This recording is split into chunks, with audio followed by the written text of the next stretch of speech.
Dylan, how's it going? Not be able to join because you're at the mall with some... Oh, cool. Hope that goes well. Have fun. Thank you for dropping in, though. See, I still do not have those shoes. I would like them. Order, please. Let's see, any other gear that I would like that are not currently in the stores? See, we're just the plain white and black shirts. Not seeing them.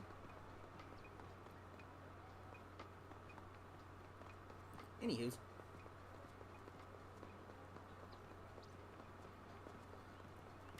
I do have some more gear to upgrade, so I'm gonna go ahead and do that right now. Quick respawn, that's always a good one. Do I have any shoes with quick respawn on them? No I don't. I think I've got a shirt with quick respawn on it. Yeah, there it is. 2 of them. I'm gonna go ahead and stick with this one though. Let's upgrade this shirt, or piece of headgear. Yes, certain underpass.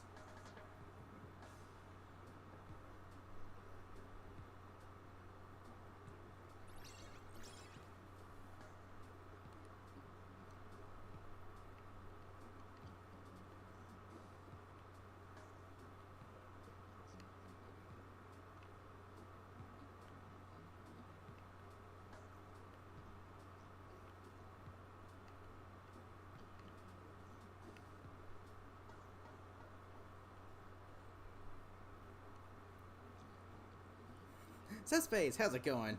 How you doing? Just getting started. If you would like to join, you're more than welcome to.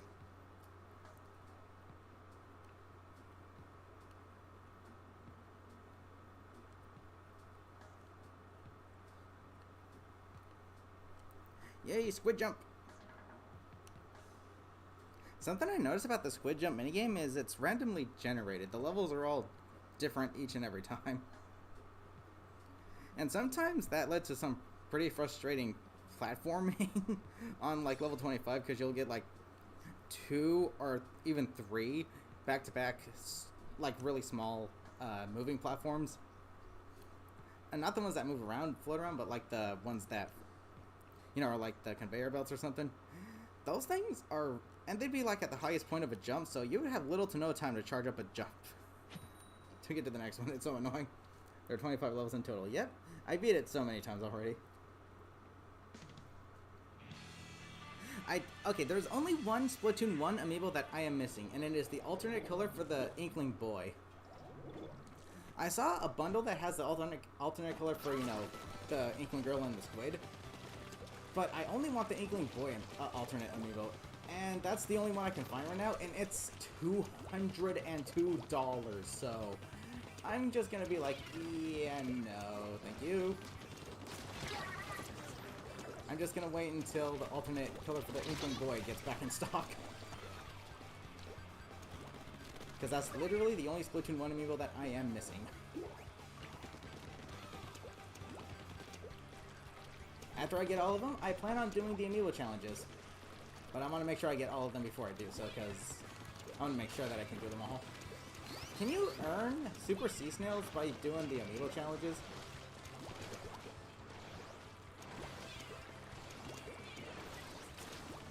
That'd be nice.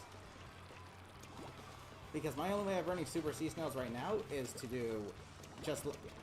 Isn't it like every 10 victories you can get a Super Sea Snail or something like that?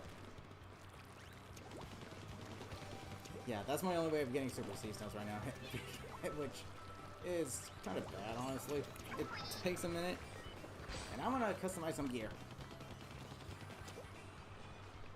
Every 30 victories. Even worse. Sheesh.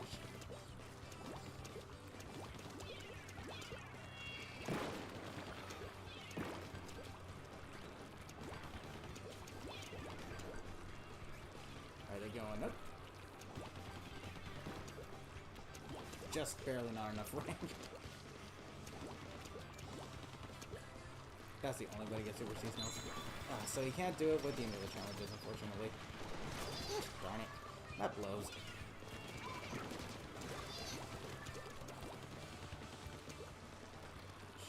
Every 30 victories. Gosh darn it. Every 3 is a bit much. I think it should have just been every 10. I think that would have been a little better. A little more reasonable. Better. For the Inkling Boy Girl and Squid are the same challenges as the regular colors. So there's only... Oh wait, what about the Callie Marie amiibos though?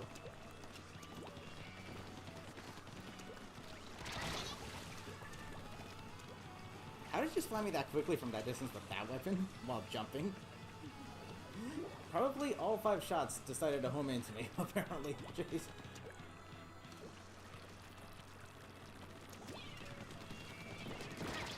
That's the only explanation I can think of right there.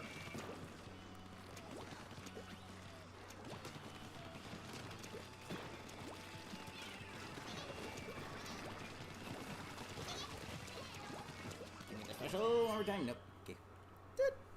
Kirby, how's it going? Welcome. Like Splatoon 2 is every time you level up you get a Super Seasonal. If only that was in this game. The Squid Sisters give you back the Splatfests? Just the, like, hub world though, right? Just the plaza? On the new song, Big Betrayal. I haven't heard it yet. So I'm not too sure. But all I know is he pretty much decided to do a cover with the Squid Sisters or something. Nighttime effects for the plaza. So the only amiibos that give you challenges are the Inkling Boy, Inkling Girl, and the Squid amiibo. And the alternate ones give you the same challenges, they're just a different color. In that case, I can do this. I can do the challenges now if I wanted to. I know you get like the Hero Shot replica, the you know, Hero Roller replica, and the Hero Charger replica. And I think you'll also get gear.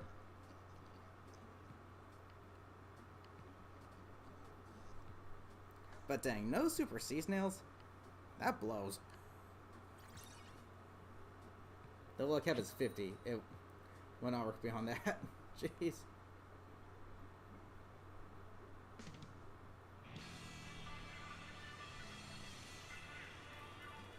So I have to do the amiibo challenges before I reach level 50? Is that what you're saying?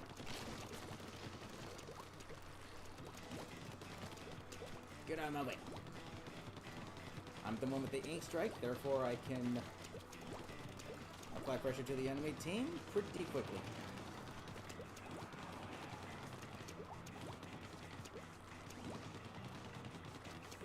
Oh, you're talking about Super Sea Snails. Oh yeah, you know what? Once I reach level 50... No, wait. No, I could still get them after every 30 wins. It should have been every 10 wins, honestly. 30 is a bit much.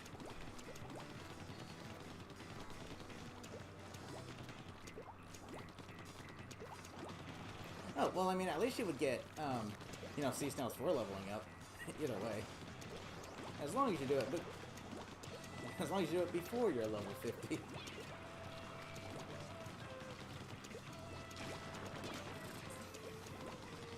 The Coral Splat Roller. Splash Ball. Very interesting sub weapon for a roller. That's like the last weapon I would expect to get a Splash Ball with.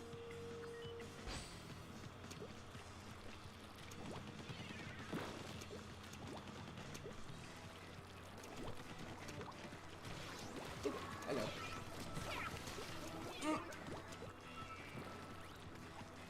Did I distract him long enough? No. Yes, no.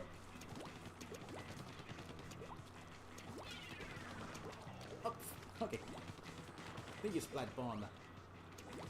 I should probably get moving.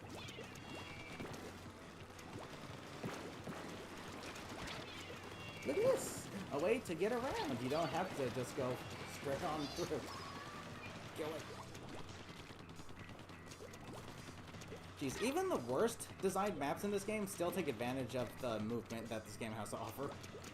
So even the bad maps in this game are still better than any of the Splatoon 3 default maps.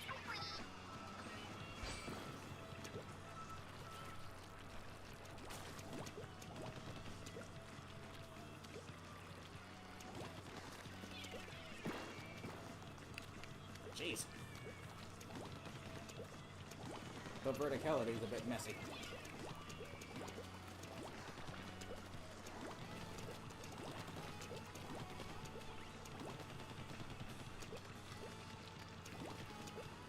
They are going up to our base. Must not let them.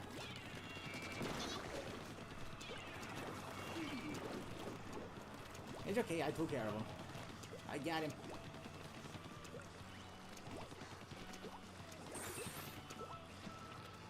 By the time the amiibo came out, so many people were already level 50. When did they change the level cap? Because it used to be 20.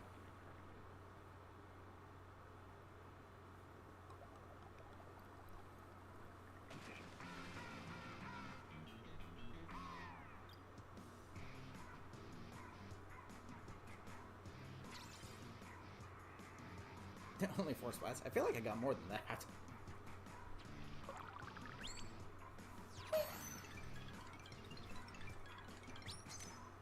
Things they remain. There's a lot of gear brands that did not really make it back in Splatoon 2 or even 3 from the first game, which is kind of dumb.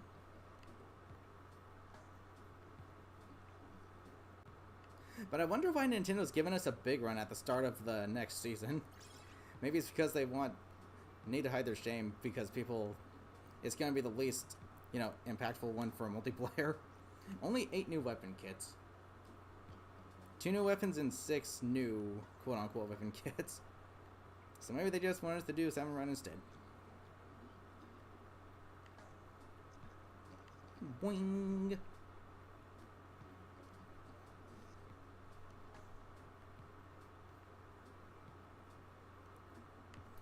Really a big run for the anniversary.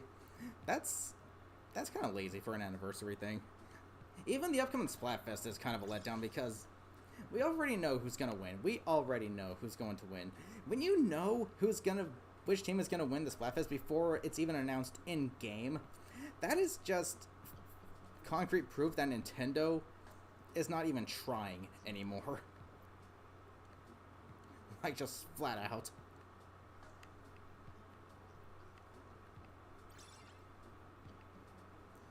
That is just like that just flat out shows that Nintendo isn't even trying anymore.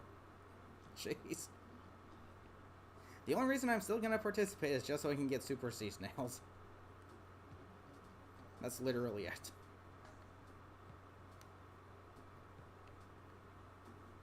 Boing!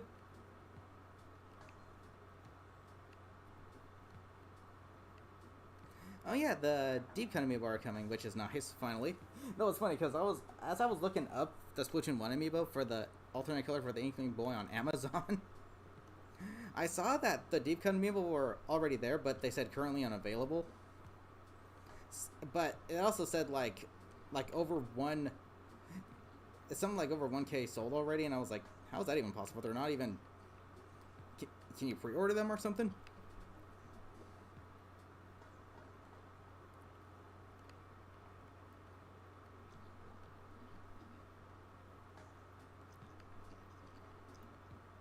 I wonder if scanning the Inkling amiibo for Smash Ultimate will give you something in Splatoon.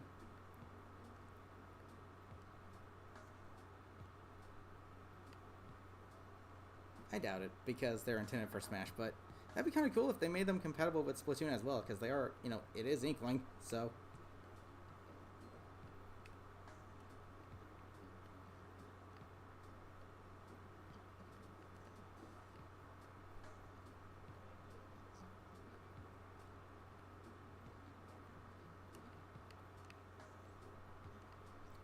Jump. And still nothing new on side order yet. I'm gonna guess that Nintendo's gonna give a side order like during the last season, just to keep people playing.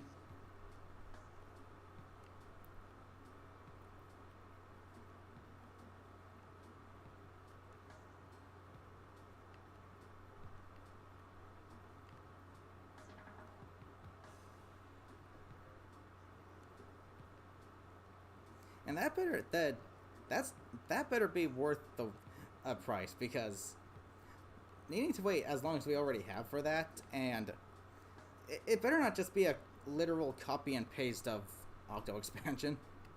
It better offer some new elements. Are we gonna find another player or what? Jeez.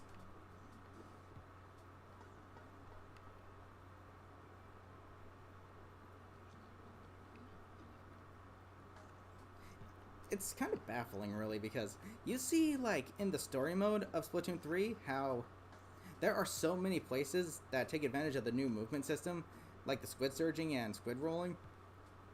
But yet, in multiplayer, that is almost non-existent. So that leads me to think that the actual map designers of the Splatoon series worked on the story mode, and they hired just random, like, amateurs to design the maps for the game, for the actual game.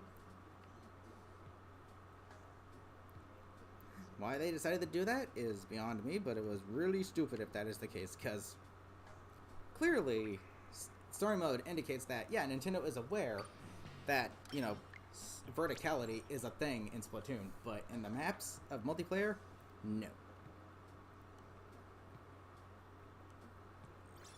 So yeah, I think the... What the frick was that? Yeah, I think the actual map designers for Splatoon worked on the story mode while they just hired amateurs to make the maps for the game.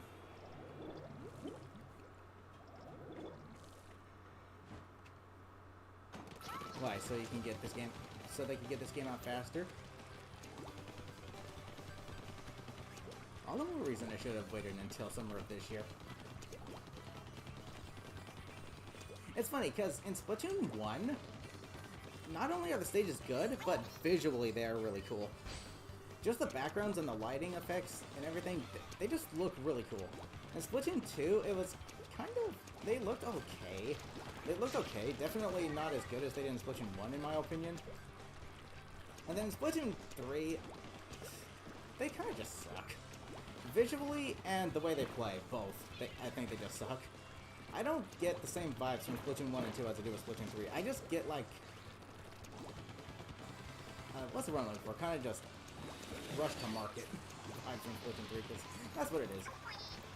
All the stages look almost the same. Umami Ruins, Scorch Gorge, they all just look like wastelands. What happened to the super cool, futuristic, city-looking setting? I know it's supposed to be the City of Chaos, but, like... Even the Splatoon 1 maps that are coming back, and the Splatoon 2 maps that are returning, don't look as visually cool. They just... What happened with this game? Other than Nintendo just saying money, money, money. Quantity over quality. As little effort as possible for as much money as possible.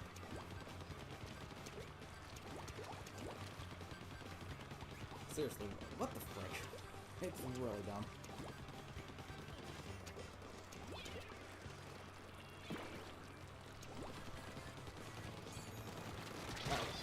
Hello.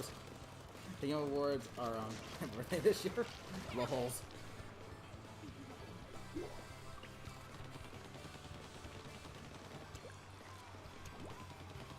Interesting timing. Lols. Eek.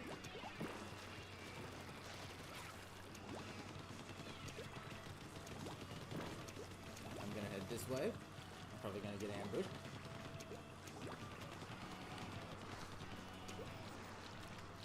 The splash shot is just literally barely enough range to be able to ink that entire wall.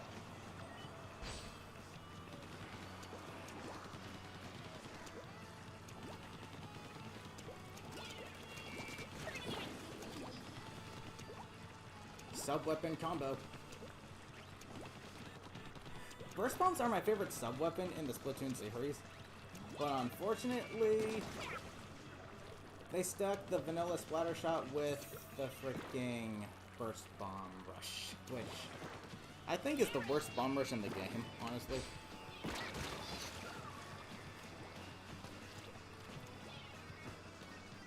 Burst bombs by themselves are really good sub-weapons, but the burst bomb rush kind of just sucks, honestly. It's very spammy, it's the fastest one, and it throws the most burst bombs really quickly, but I think the best bomb rush in the game is definitely the suction bomb one. It's just a lot of pressure applied in such a short amount of time. It's kind of insane. I got into your lobby. What the frick? Yeah, I noticed the name. I was like, wait a minute, what? Lols.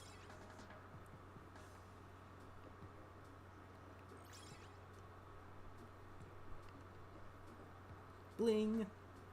But yeah, that Splatoon 1 visually and the way the maps work are designed are just the best in my opinion.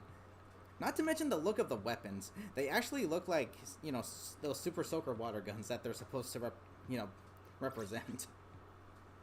You can see like they've got like that clear, bright green neon plastic look to them, and you can even see the lining in the middle of the plastic where you see like the ceiling for plastic toys and stuff. You can actually see that on the weapons. It's just really cool looking. But in Splatoon 2, they still kind of look like that, but in my opinion, just not as cool. Then the weapons in Splatoon 3, they look too industrial. It's kind of bland, in my opinion. The overall design of the weapons are neat, but not as good, in my opinion. Splatoon 1, in my opinion, had the best overall visuals. The maps, the lighting, the way the weapons looked, I think it did the best job. Splatoon 2 kind of it was okay. Not as good as the map's design, but Splatoon 3 in my opinion is just bland. It's kind of boring looking.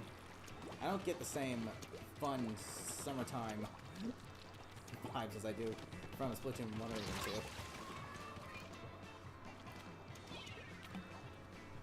even 2. Wii U, how's it going? Welcome. How you doing? I am thinking there's someone...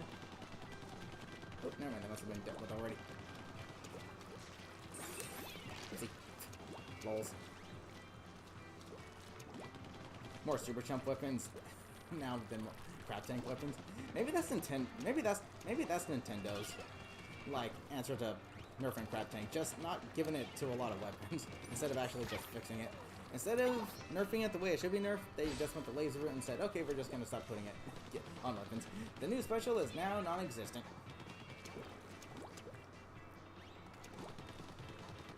Seriously, Nintendo are just making the stupidest design choices I've ever seen in any video game in history with Splatoon 3 right now. It's mind-boggling. And the fact that it's the third in the series, you'd think they would have ironed out all the flaws, or at least made it the best function-wise in the series, but no, it's the worst in, like, literally every aspect. Visually, map design, functionality, it's literally unfinished.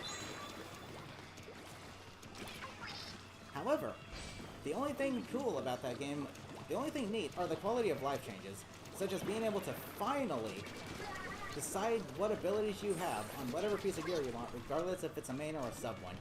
That is something that should have been in the game to begin with, since the first one. I can understand why they didn't, because, they didn't want to make it so that you could have overpowered, ability combos, but people stack abilities and just keep rerolling until they get the ones they want regardless, so it's still kind of stupid that they didn't do it.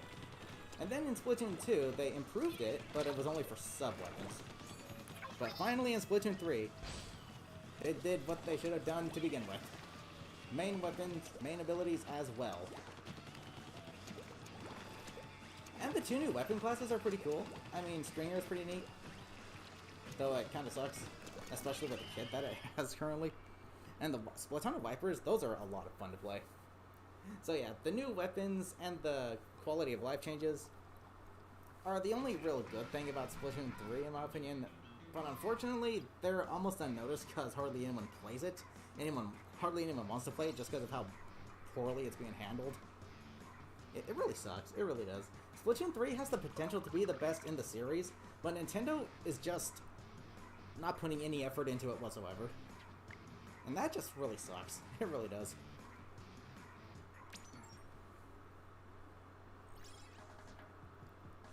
Smanon is also streaming Splatoon 1. I feel like almost everyone is streaming Splatoon 1. But I will be streaming Splatoon 3 as soon as the new season approaches. I do have a collab for a big run next weekend with the crew, so... But then, on Sunday, I'll just be showcasing the new stuff that the season has to offer. I'll be going into recon mode to check out the new maps. I'll be checking out the new weapons. And finally, we have a new Stringer kit. While the sub-weapon is kind of dumb on it, Sprinkler, just meh, it's still better than Toxic Mist. Toxic Mist is worthless in Splatoon 3. How often do I stream Splatoon 1? I started streaming Splatoon 1 since I got the game, I think like 4 months back to do the story mode. But that was also when the servers were down, so I couldn't actually play multiplayer. But now that I can play multiplayer, yeah, I'm going to be streaming this game a lot more.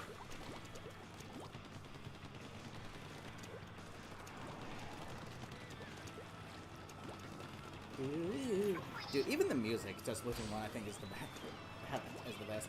Specifically for the actual multiplayer battle songs.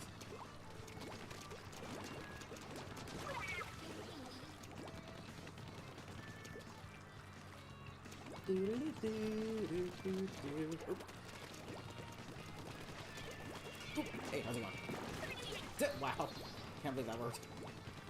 Hello again, McKirby.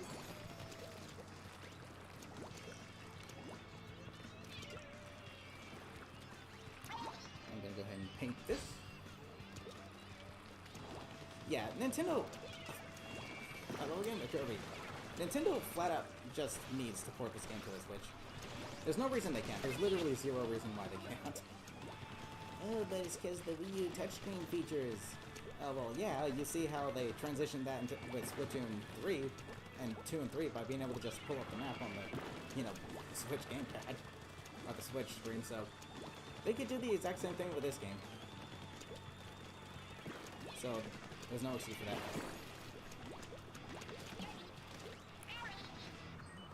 Wing!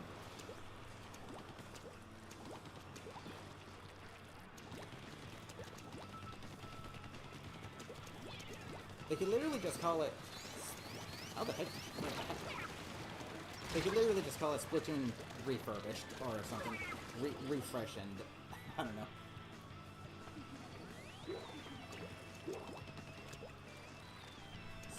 Or Splatoon spiced up. I don't know. But literally, the only changes I would want them to make is to be able to have us choose whatever abilities we want, whatever year we want, like they did in Splatoon 3. That would be great. It makes Splatoon 1 even better than it already is. No rebalancing, no nothing, just that added feature by itself alone. That and, being able to earn Super C snails a little bit easier for that customization feature.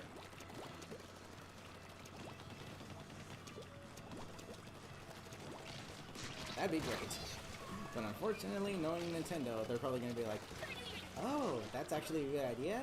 Yeah, no, sorry, we don't do good ideas here.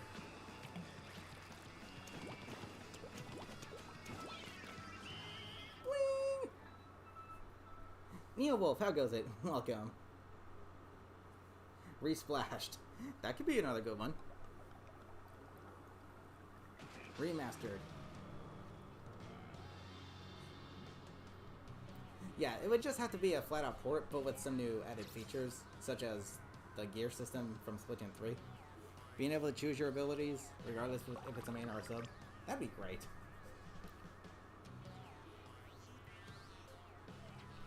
Okay, I'm going to switch my weapon out.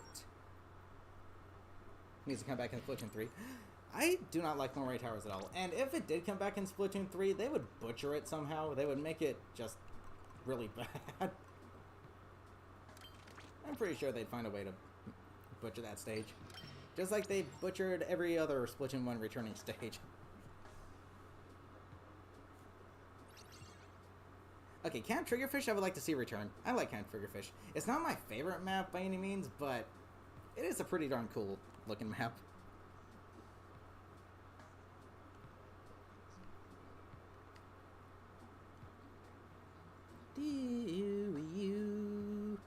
Actually, I have seen early footage of Camp Triggerfish while it was in development. I actually kind of like the way it looks better, because literally the platforms are much closer to the water, making it look like a big bridge, which is kind of cool.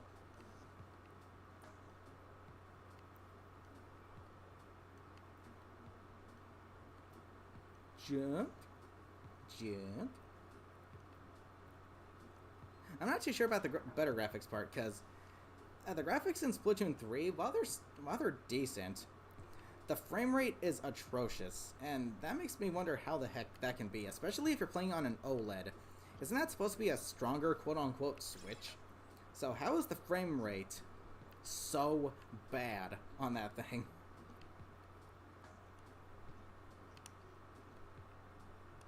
It legit makes me wonder. Nintendo cut way too many corners with Splatoon 3. There's not even losing animations. Like, seriously.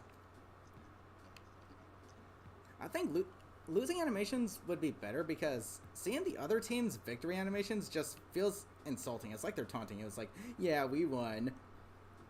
Versus, like, well, we lost. Well, better luck next game. It's really dumb. It really is. And the one time they add, like, different emotes, dude, that could have made so many... That's a huge missed opportunity. You can have different losing emotes. But no. Nintendo decided to add the cool stuff in a game that no one plays because... I don't know, maybe they're just literally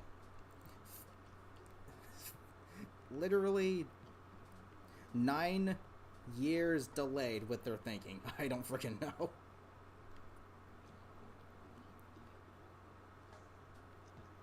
Boing. Jump. Oh boy.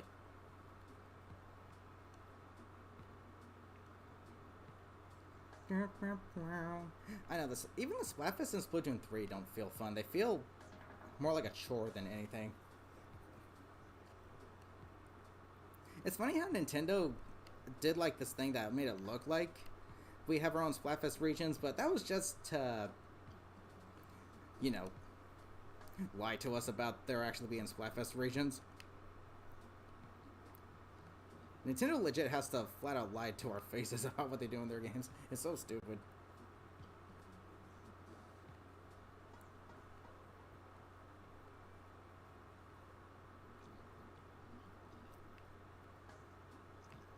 Jump, squid jump.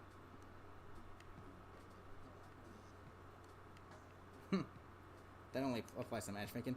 I'm not sure. It did have, Splatfest in it, so... But even the matchmaking is garbage. Matchmaking is worse in Splatoon 3 than it is in Splatoon 2. Doodle-doo-doo, poop, poop, wow. Boing. Yeah, Japan has been deciding the outcome of the Splatfests for the past 3 months now, which is so dumb.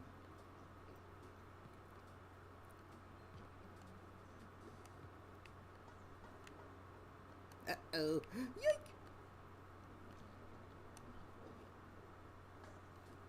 Can we get another player, please? Yeah, something else that really takes the fun out of Splatoon 3 for me is the weapon kits. It's like a weapon will either have a really good sub-weapon, but a boring or trash special weapon that makes you not want to play it. Or vice versa. It'll have a really trash sub-weapon, or a really good and fun to use special. There's literally no both. And Nintendo really messed up the weapon kits like that, because it's like, oh, well, this weapon already has this particular sub-weapon, So that means it's not gonna have it in the next kit that we get, making it so that it's not really fun to look forward to the next weapon kit, because we know it's probably just gonna suck. Seriously, why the heck does the vanilla splatter shot not have burst bombs on it? When literally that's been the theme of every Splatoon game so far. It's like Nintendo just does not know their own games. And you know what? I think that's a fact, because the fans know the games better than Nintendo does. Why? Because the fans actually play the game. Nintendo only makes them, they're you know, releasing them unpolished for quick money. So yeah, there you go. Woo! Let me upgrade this in here. I think I'll land here. That's a good spot for any. The only thing I like about the vertical flings, it's much better for climbing walls. Ow, ow, move.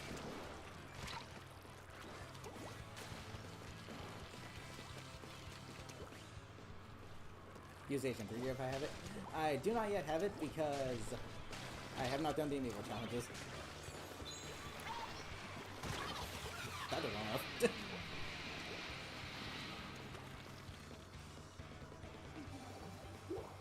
Bling! In December, maybe we'll get that. Yeah, with the third Splattershot kit. If the third Splattershot kit ends up being the Wasabi Splattershot with Burst Bombs and Booyah Bomb, I am maining that.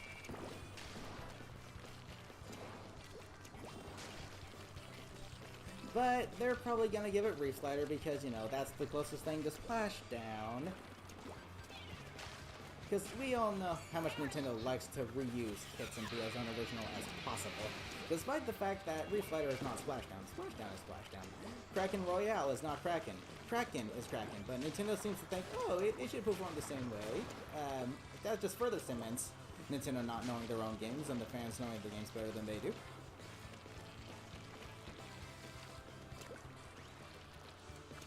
Seriously, Nintendo ruins their own games with their own incompetence. And greed. And unoriginality. Maybe challenges for the HM3. No outfits. No, I think you need to do the challenges for the outfits as well. But knowing that I can do all the amiibo challenges, I will do that at some point. I'm just not sure if I should stream it or just upload it with videos.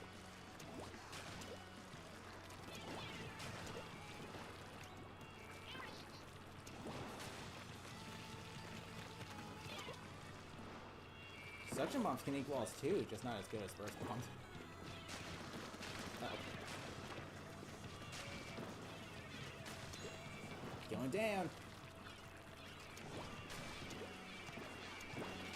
However, the fact that the new... I'm over here. The new Tri-String kit having Super Chump, that's actually really good. That's going to have great synergy with the main weapon. Because after firing a Super Chump, you could just keep them burned into place with the semi-charged explosive bolt. That's going to be crazy.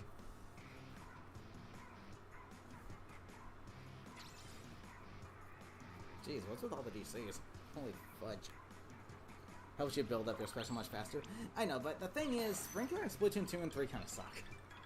And in this game, however, Sprinkler is actually pretty good. Sprinkler is actually good in this game. In Splatoon 2 and 3, they nerfed it to oblivion. It has a whole lot less health, making it so that you don't even need Object Shredder to destroy it quickly. And it hardly paints at all. I don't get the point of having 3 different painting modes, when by the time it gets to the other 2 painting modes, its area for painting is already pretty much covered, therefore making the other 2 modes, like, pointless. It like, makes no sense. It, like, not only slows down, but there's no more turf for it to ink by the time it, you know, gets to the other painting modes. It's dumb. Yeah, it spins around faster, but that doesn't really do much when it inks only like half as much as it did in Splatoon 1. And then the buff they recently gave it in Splatoon 3 is nice, I guess, but still pointless. If they really wanted to make the sprinkler, viable, they would just make it the way they did in Splatoon 1. Make it spin around slower, but actually paint a much wider area. Because even in this game, the sprinkler builds up your specials ridiculously fast. In Splatoon 2 and 3, it's almost as if you don't even have a sub-weapon. But you know what? It's still better than Toxic Mist. Because Toxic Mist literally does nothing for 60% of your ink tank. People just run through it and swim through it without any real nerfs whatsoever.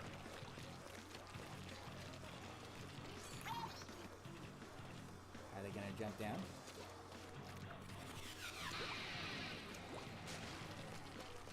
I have no idea. Opinion on Enrichment 3. Okay, that was actually a really tough boss the first time, and I was using... I fought it in Enrichment 3 during the time I was still using stick controls before I transitioned to motion controls. But yeah, first time, really challenging, but every time after that, kind of easy. Though not consistently easy. Move. But yeah, I think Iteration 3 is a really fun boss once you get the hang of it. Much harder than After Alterna. After Alterna, it was more lengthy than challenging. But the last part was actually the challenging part, because... See, that's another thing.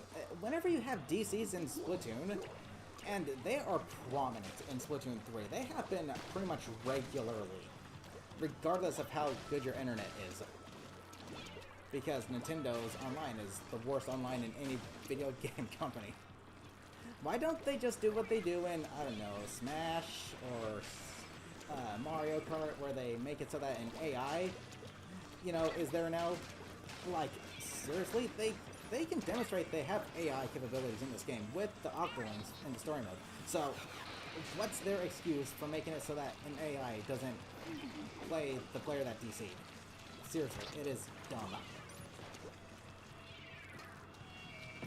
It's like Nintendo purposely tries to make their games as bad as they can. You can't tell me they don't overload these things. It has to be done on purpose. Seriously, Nintendo just does not care at all. And then they still have the audacity to say, oh, it might be your internet. And I'm like, no, it's your guys' trash offline. I call it offline because once they introduced it, a lot less people were playing. And more DCs happened, so it's not online, it's offline. Lols. Release a city track base for Mario. 100? So now we know 3. Yeah, we already know 3 of them are going to be returning in, the next Booster Course Pass, but if I don't see Luigi's Mansion in there, I'm going to be livid, because Luigi still has yet to have a track for him. He does not have his own track in that game yet. And the only one that I think would be best is Luigi's Mansion. Oh, but it's a battle course. Yeah, it doesn't matter. It can be both. You can put both in the game, Nintendo. You can put both.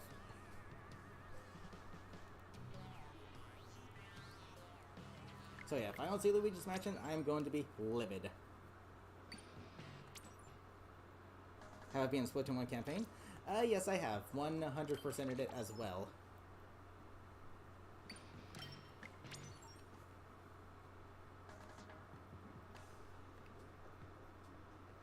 Bleep. Now for a fan favorite, Crack On Splat Roller. Oh, for Pete's sake. It'd be nice if you could, change your weapon mid-lobby so you don't have to leave all the time.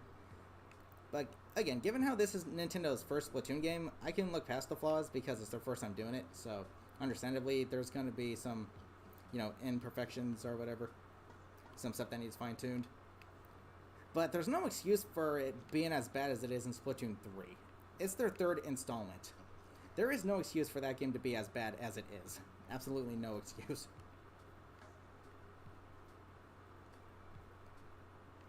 I think Nintendo literally asked Call of Duty game map designers to help them with the maps in Splatoon 3, because there is no verticality, no flanking routes. It's so dumb. Take care, Wii U. Have a good one. Stay safe.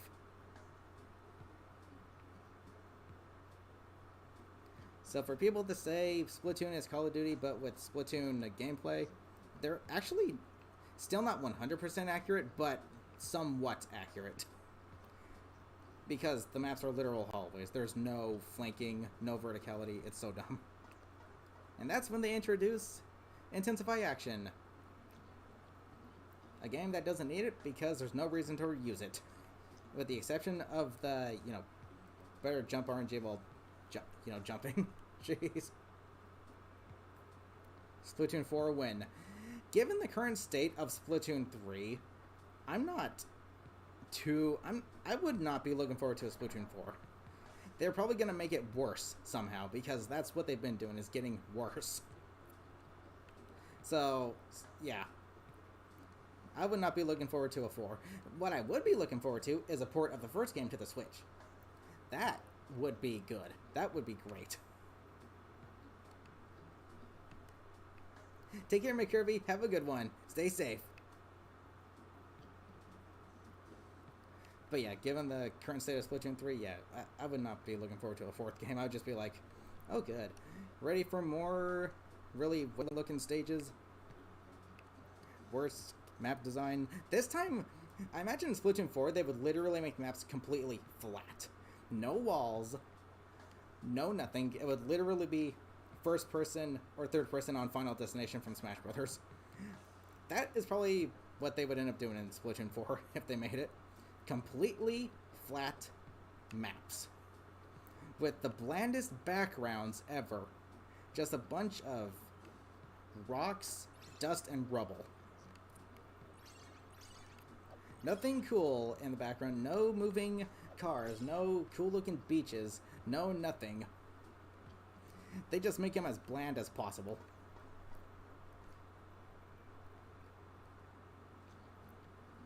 However, as I have stated before, in one of the new maps that are coming in the next season, they did bring back the whole, interconnected world thing. You can see Hagglefish Market below on one of the buildings of the maps, so that's actually cool. That's something that Splatoon 3 maps have been also lacking, not just visually, but the idea that you're within the same general area. The only one that remotely resembles that is, Hammerhead Bridge, because that's, one, a returning map, and two, well, a returning map. So they have to show the two, Splatoon islands that are connected to it. So yeah, but now that we got Manta Maria, which is so far the best map in the game, in my opinion, you can also see, the Wahoo World Ferris wheel, so that's another thing. But on any of the original Splatoon 3 maps, you do not see that whole interconnected world thing going on because, jeez, the maps are just garbage. Visually and function-wise, they are garbage.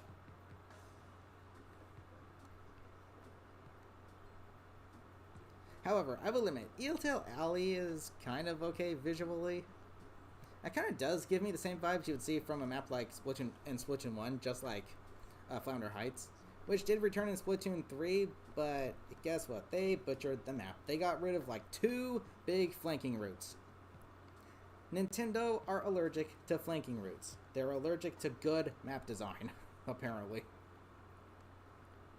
So yeah, nice returning stage, but they butchered it. Just like every returning Splatoon 1 stage. The returning Splatoon 2 stages haven't really been butchered that much, but that's because they're not as good as Splatoon 1 ones. Go figure. They can't really butcher something that they've already butchered, am I right? Jeez, it's really dumb. Nintendo's going down the quantity over quality route. As little effort as possible for as much money as possible. That's literally Nintendo's motto right now. And I try to, stay positive about these games, but it's kind of hard to do that, especially when you really enjoy the series. I am a big fan of the Splatoon series. I enjoy the games, but so when Nintendo makes it not enjoyable and just boring and redundant and repetitive and recycled, it just disappoints me, and it just really makes me upset. It's hard to stay positive when Nintendo just does not care about... They have no pride in their work anymore. It's dumb. So yeah. I try not to complain too much, but that's kind of all I can do when I talk about Splatoon 3, because there's really no redeeming qualities about that game, in my opinion. If people enjoy the game, then that's fine. They have their own opinions. But at the same time, to say the game is good, or the best in the series, I have no idea how you can have that kind of opinion. You are probably a hardcore Nintendo fanboy or fangirl to say that, like flat out. Because it is factually the worst in the series in almost every way, so there's no way you can say that and be like, oh yeah, it's the best one, when there's so many flaws about it that just completely ruin it compared to the previous two. Like, no. It's so bad. However, if you think the game is fun, then maybe it's your first Splatoon game, and you have nothing to compare it to, because you don't know how the maps should be designed. So I guess that's a reason. But yeah, to call it the best in the series, no, that is a factual lie. Jeez. How the players played Splatoon 2? A lot of people are going back to Splatoon 1 and 2. The player base for Splatoon 3 has dropped less than a quarter of what it was on launch day.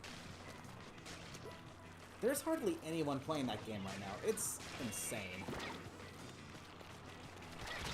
The player base has dropped ridiculously bad.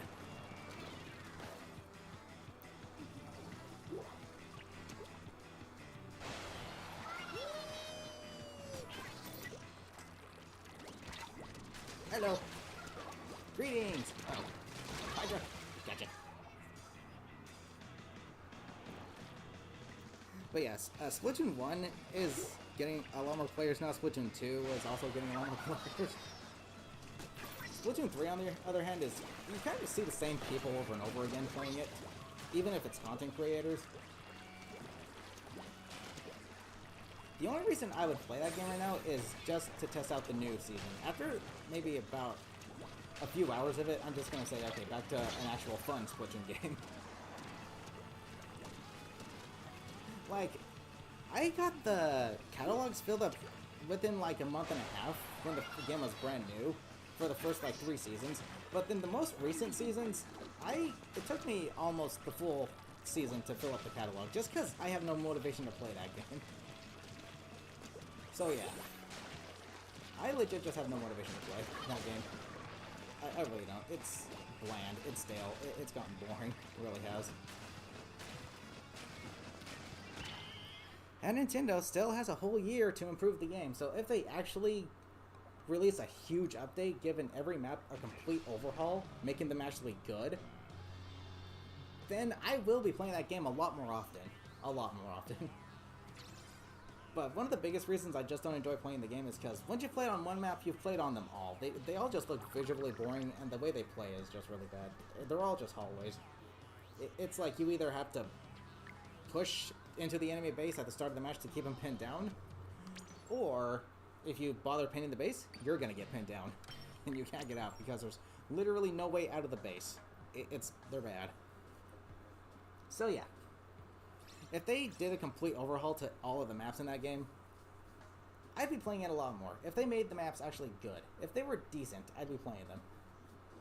But no, the only good map right now, in my opinion, is Manta Maria, because that actually has flanking routes. It actually has verticality. All the default Splatoon 3 maps? Nah. Boring AF. Don't even on how to have the catalog with the new season and stuff is stuff we already have in the fall last year. Like, actually, even the catalogs are getting, worse. The most recent catalog that we got was by far the most disappointing, and we hardly had any gear as well. But this catalog, I'm not too excited about it. Though I will admit, the feature where you get to change the appearance of the gear, that could be kind of cool. But from what I've seen, it looks like it's limited to just specific shirts and specific headgear. Like, I don't think you can do that with headphones. I think you can only do it with hats, which is dumb. It's like, if you're gonna implement a feature like that, make you be able to do it with every piece of gear, not just like a select. You know, how the heck did that miss you? Like, don't just do it with specific gear. It defeats the purpose, and it just makes it not fun. So it's like, even when Nintendo implements something new into the game, it's done in such a specific way that just takes the fun out of it. So it's like, what's the point? Jeez.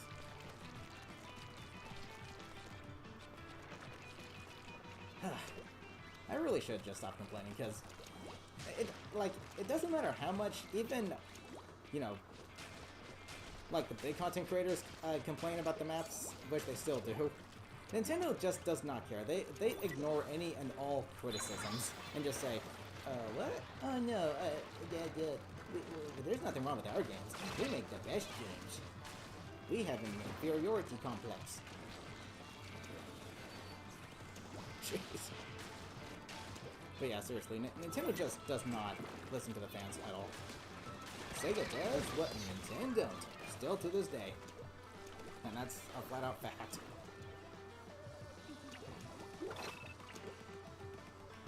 Goo! That is a sprinkler. That is a charger.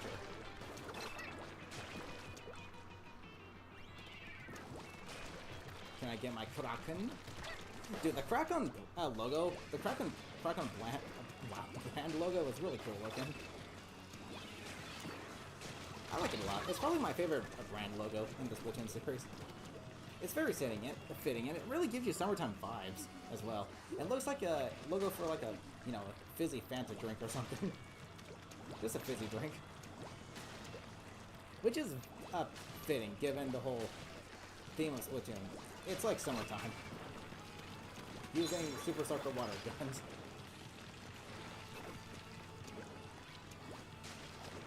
Come on, Kraken! Out! Nintendo also got greedy with the copyright. I know, they are stingy as heck. Like, if even one person does something original with their games, they just lose it. They just go crazy. It's like, seriously, maybe the fans are doing it because you guys won't, Nintendo. Maybe they're doing it because you guys won't. So maybe if you guys actually listen to the fans, you wouldn't have to deal with that, okay? Just a thought, Nintendo. Just a thought. Jeez. Remember that clip you sent last night? Yeah.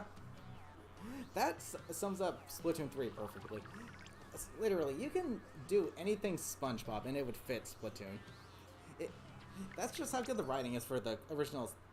Like, original 3 seasons of SpongeBob, the writing was just so good, you could, you know, use it for almost anything. It's freaking crazy. What do I want to use now? Yeah, see, look at this. The weapons just are so freaking cool looking.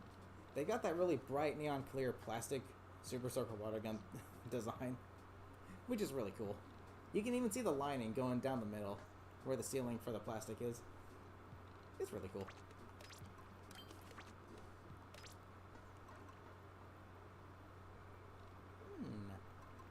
Like, even the splash wall looks pretty neat in this game.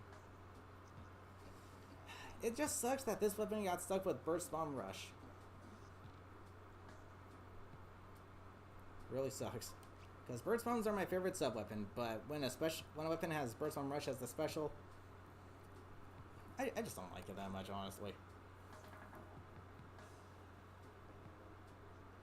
SMG4? Oh yeah, I have seen his arc about that. That's freaking funny. Oh yeah, I do have the HN3 outfit. So yeah. Never mind, you get it for beating the story. Completely forgot about that. And the Octoling armor too. Another thing that's really funny is people wanted playable Octolings since the first game, and there was, there's actual in-game files for them, but they waited like until a year after Splatoon 2, and they gave us playable Octolings, but they weren't the rival Octolings we wanted to play as. And then finally in Smash Ultimate, they gave us the rival Octoling wigs for the Mii fighters. So it's like Nintendo is purposely trying to avoid giving the fans what they want. That is the only explanation I can think of. They actively avoid giving fans what they want. It is so dumb.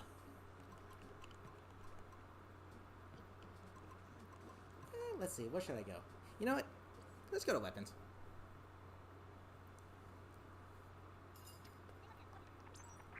Weapons! And what do I feel like playing with? Suction Bomb Rush? The only Bomb Rush I actually really like. Heavy Spotling Deco. What else we got? This kit defeats the uniqueness of the Crack-On Splat Roller. If they gave it maybe something like Seeker, then that'd be cool. But Squid Beacons, really? Why would you copy and paste the Crack-On Splat Roller? This kit is what makes the Crack-On Splat Roller unique.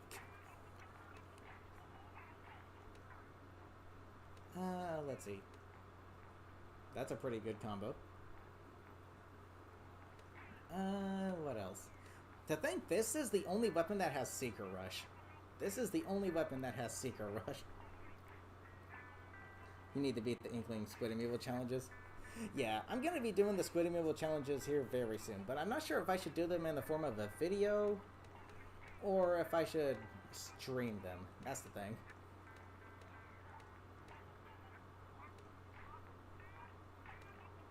Dang, what do I feel like using? A lot of these weapons I don't really care much for, if I'm being honest.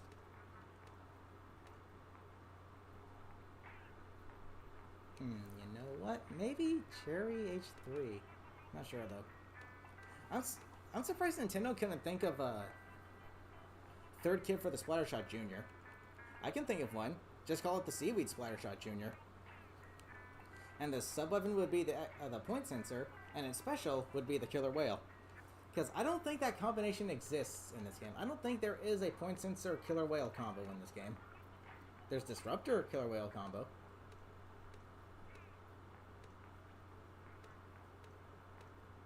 And the synergy that would work with that combination is you would be able to point sensor your opponents so you know where they are, so you know where to aim the Killer Whale. So that would actually be a pretty good kit, considering it's the cheapest special in the game, and the Splattershot Jr. builds up its specials with little to no problem because of how good it is at painting the ground. We do the Kenta Splat Jr. I'm talking about in Splatoon 1.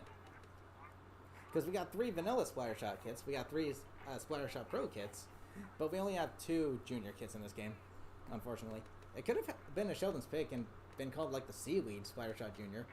with point sensor Killer Whale combo. Ugh.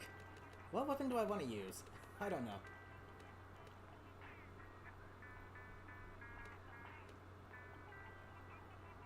Dang, what do I want to use? I do not know.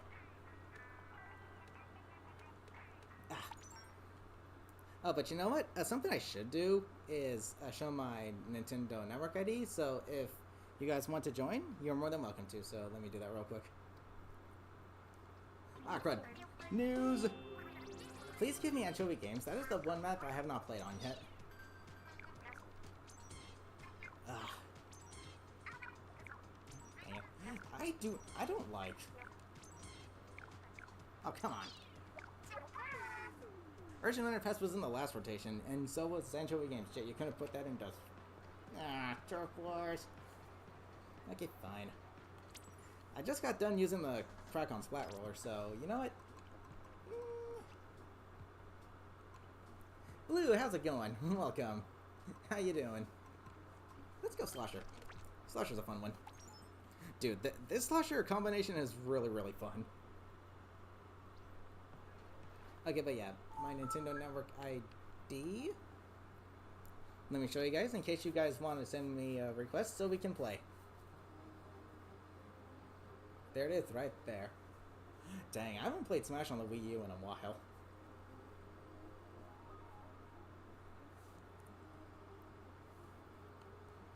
Doo-dun, doo-dun, boo-doo, doo-doo-doo-doo-doo.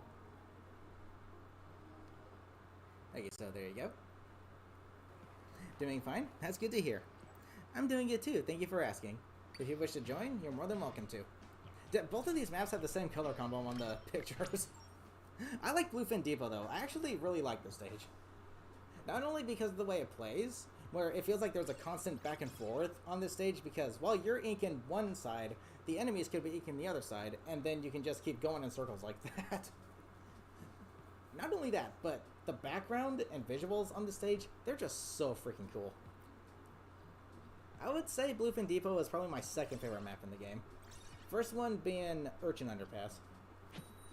And you know what? Salisbury Rig is not that bad. It's actually not that bad.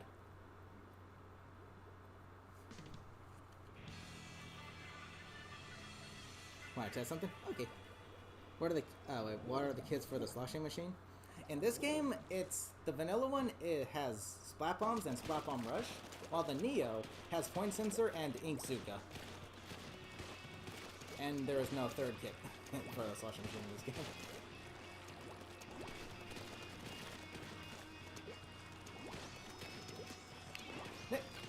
I hit you. Where'd you go? Dude, burst bombs are so good. I like them a lot. Let's keep you guys... Ah, that's gonna go right off the stage, ain't it? Nope. Okay.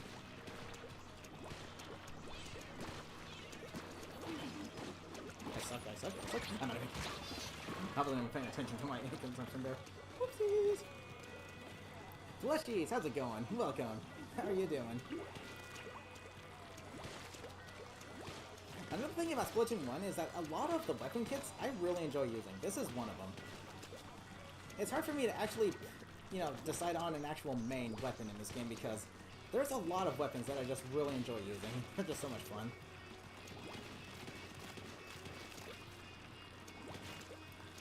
So it's hard for me to actually pick an actual main in this game.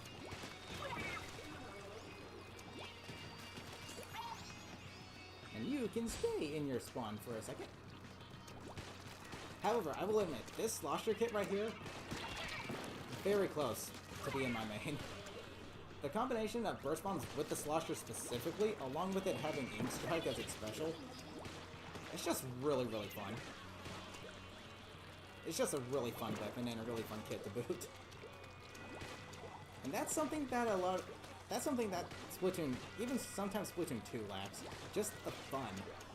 The kit combos are just so dumbed down to where it's like, they're too restrictive.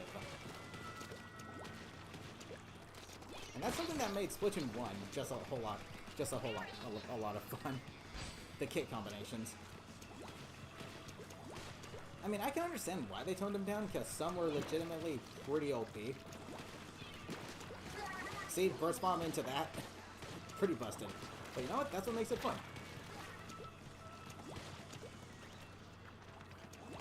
That's what makes it fun.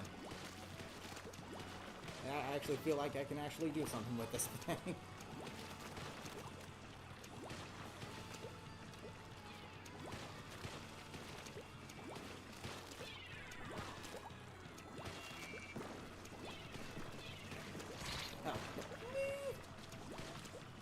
Okay, get this off at least. There we go.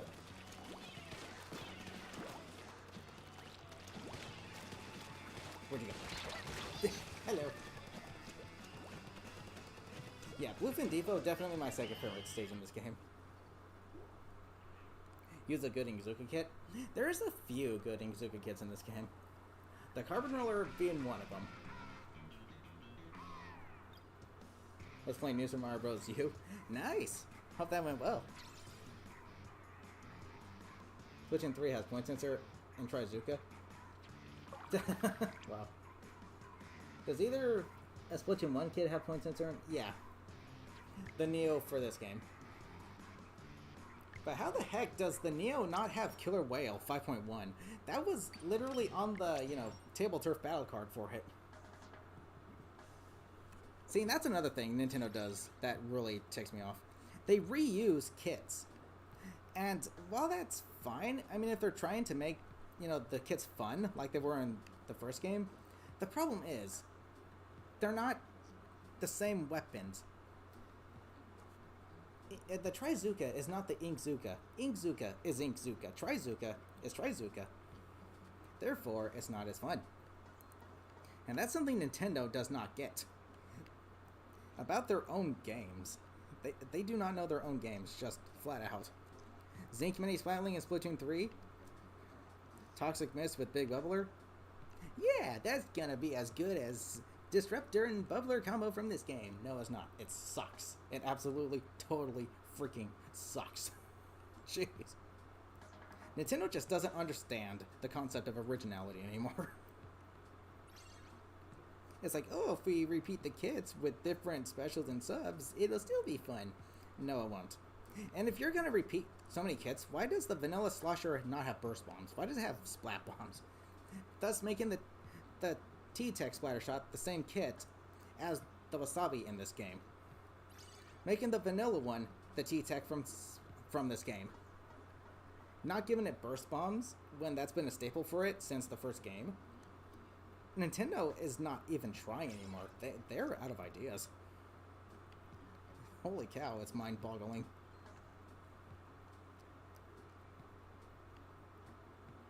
Blue. Kinda got bored of it since you already 100% at both the games. Oh, nice. And Super Luigi U.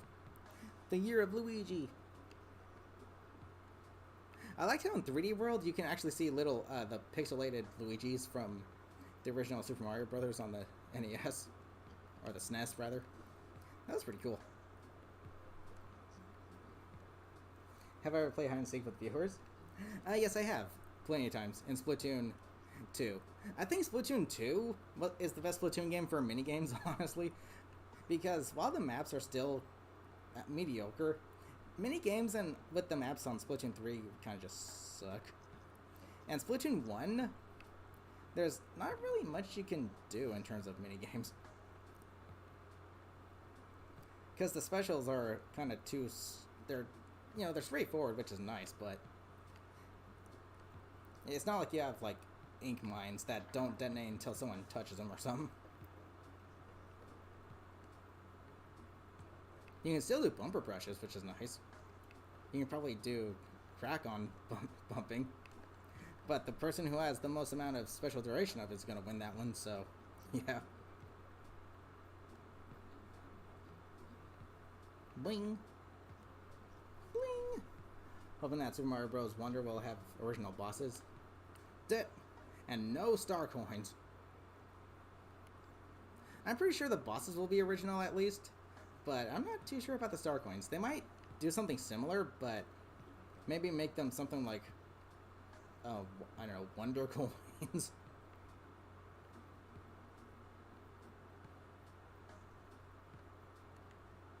Bleep. Do. How many people are we waiting for? 2? Dos.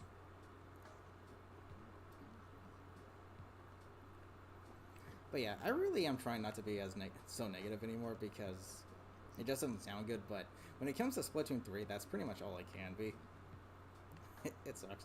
But we're playing Splatoon 1 now, so let's focus on the fun.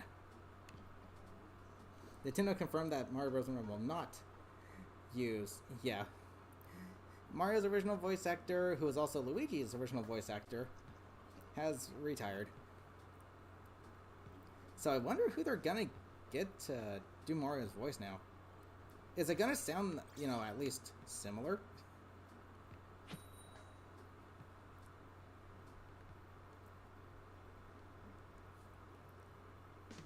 No more star coins. You have no idea how much of a pain in the butt those were for you to collect them all. Yeah, in a game like the Mario Bros. Series, the star coins, the 2D side-scrolling ones, they can be a bit of a bear.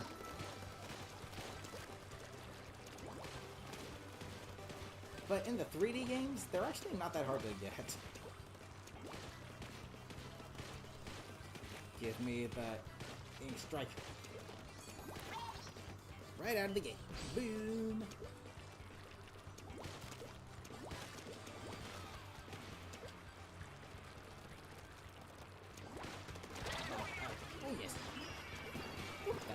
Spot Bomb. Rush. That's a Kraken. Jeez. Hello, sir. Okay, actually, to a certain degree, I think Kraken Royale is slightly better than the Kraken from this game because in order to attack, you have to do that jump, which slows you way down, making it harder to do. So you have to be right on top of somebody. And since the Kraken is slower than actual swimming speed, that makes it hard to attack with, and it doesn't last that long at all. So I think to a certain degree, Kraken Royale is better than the original Kraken, but that's not saying much, given how that's pretty much just one special. How am I alive? Jeez. I'll take it.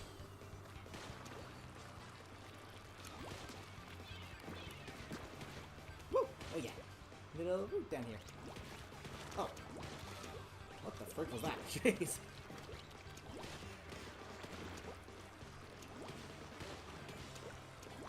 Bleep-a-dee-dee-bloop. Yikes! Okay. I'm not gonna mess with that. Dude, the Inkzuka compared to the Trizuka, yeah, the Inkzuka is just clearly better. Because you get more than just 3 shots that act as if their hitbox doesn't even exist sometimes.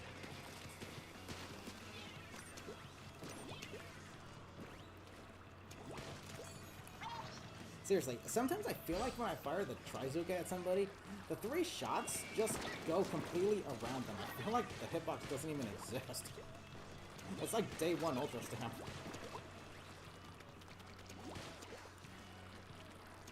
But in this game, oh no, it's a lot better.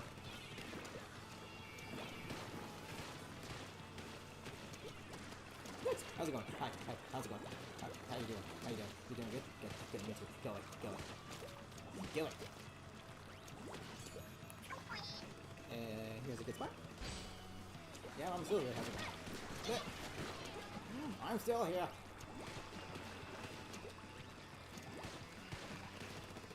I suck, and I suck. Okay. Well, that was fun. And the final line from the movie was "These are my boys." Yeah. And playing Donkey Kong in the beginning. Actually, yeah, he did, didn't he?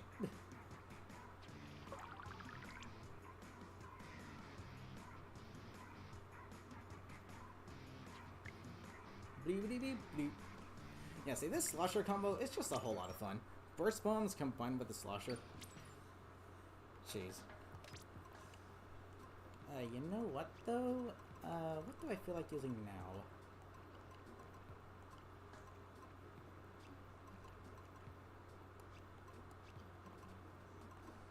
Let's go with the NZAP 89. Here's a fun one.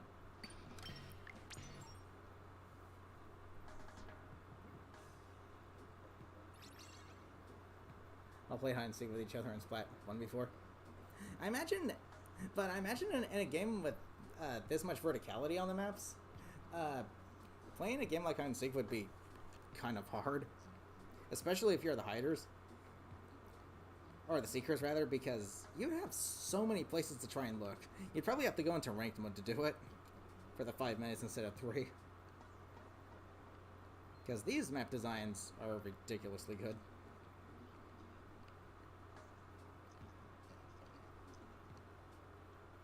And how much time I got left for streaming? Another 40 minutes. So, making good time. Uh-oh. Okay. Yikes! Okay, we're good.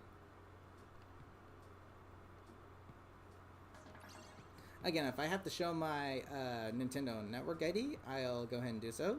So you guys can play if you have Splatoon 1 and a Wii U.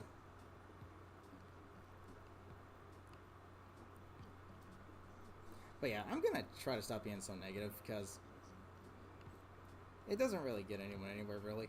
Especially with a game company that completely ignores any and all criticisms. I'm pretty sure you could march right down in person to their, their office buildings and give them all these suggestions, and then they'll be like, yeah, okay, cool, we'll try it. But then the instant you leave, they're gonna be like, where's the shredder? They're gonna be like, okay, that's cool, we can try it. Then you walk out, then like, okay, anyone know where the shredder is?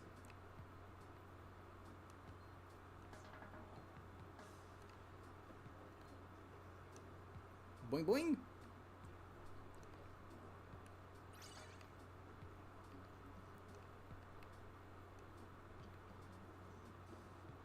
Ugh. Yeah, something else that's really disappointing about Splatoon 3 is there's no like minigame arcade thing anywhere. Like Splatoon 1 had, you know, like Squid Jump and the other ones with the amiibos. Splatoon 2 had Squid Beats, which I think was really cool. Being able to listen to the music of Splatoon is really nice. And being able to play a minigame along with it.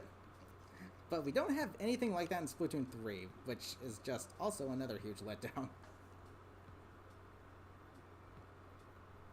The closest thing we have is the jukebox, and that wasn't even there on day one. Instead, they literally just hit it underneath the floor. They literally hit it out of bounds under the floor. Jeez.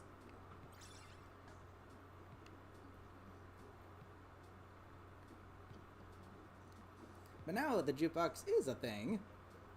But unfortunately, unlike Smash lobbies, if you want to change the music, it costs you 10, I think it's just 10 coins, which is, or 100, something like that. But either way, needing to spend money to do that is so dumb. You just want to listen to some music, and even then, someone else could interrupt the one you chose. Like, it's not like, it's so dumb. It is really, really, really dumb. Jeez. Nintendo literally has no idea what they are doing anymore. Like, at all, in the slightest.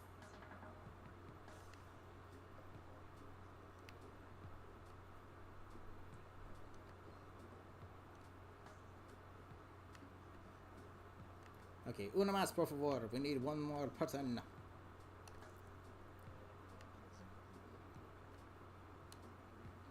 Uh-oh.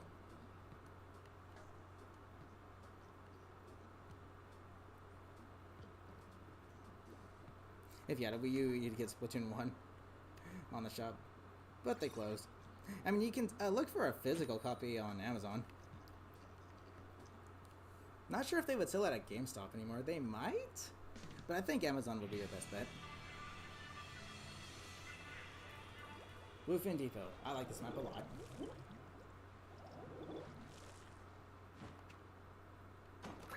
But watch, if Nintendo brings this map back into Splatoon 3, they're going to take away both the side sections and just combine them into one in the middle. Thus making the hallways, you know, still a thing. They're going to butcher this map if they bring it back. Just you watch. Bleep. Wow. How's it going?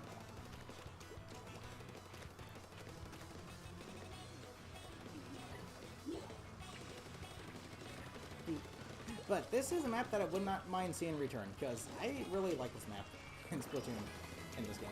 I actually think it's one of the better ones, because it's like a constant back and forth battle between this side and the other side. It's like, it's actually really cool.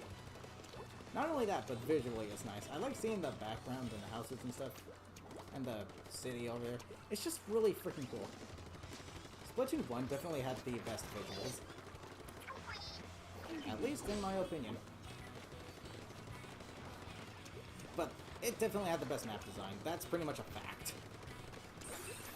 Even the maps that are considered bad in this game are still better than any of the Splatoon 3 default maps.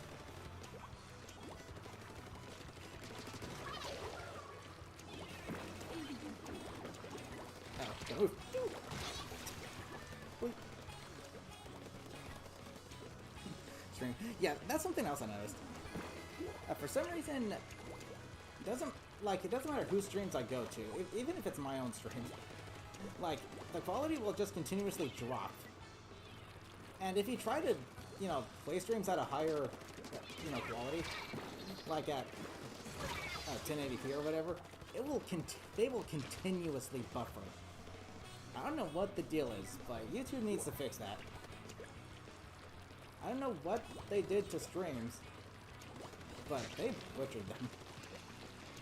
You used to be able to watch them like all the time at a really good quality, but now if you try that, they're just going to continuously buffer non-stop. So you have to watch them at a low resolution and something for them to play smoothly. It's really, really, really, really dumb.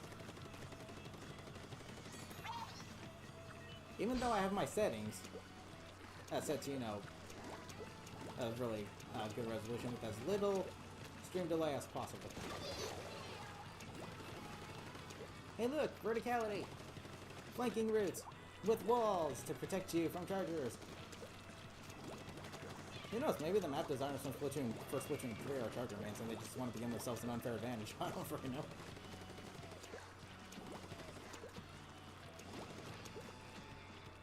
Make them feel artificially good at the game. Because I know they suck.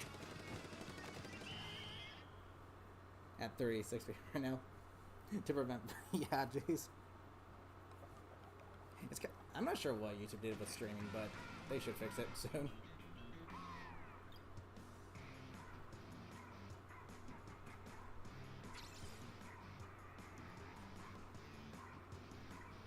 I'm using the game mode weapon. I'm almost at 240. And then I'll be able to get something else from Judd.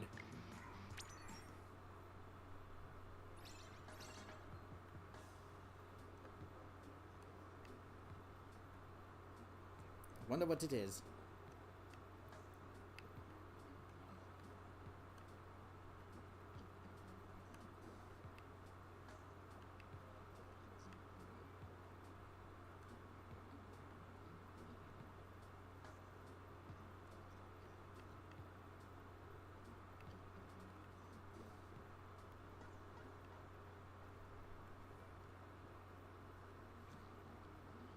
Jump.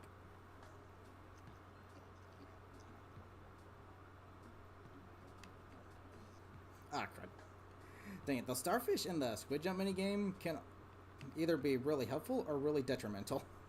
It depends on when you grab them. Jeez.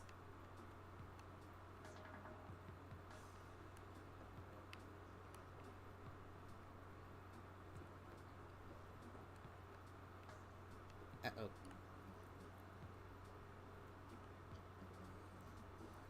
Come on, let's get something here. Actually, maybe tomorrow? Maybe tomorrow I'll stream the amiibo challenges. Because I can totally do them.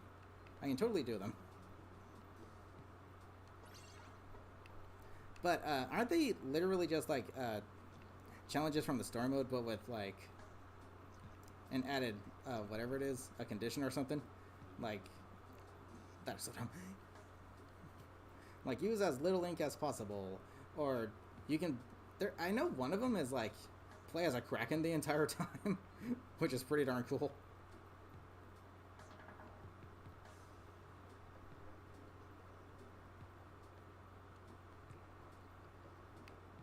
Oh, boy.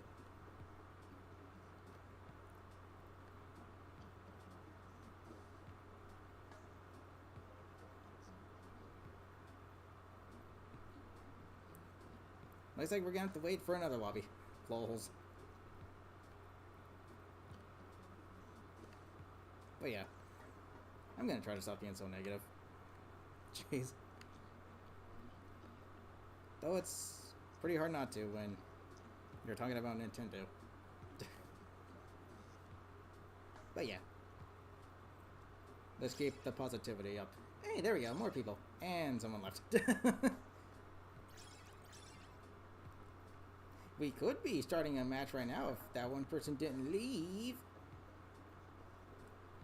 I want to at least get to level 30 during this stream. And then I think tomorrow I'll stream the amiibo challenges. Because I'm not quite sure how they work. Like, you scan an amiibo and then it'll give you a challenge. But, maybe they would be better as a video upload instead of a stream. Because I'm not sure how long they're going to take me. But I would like to do them.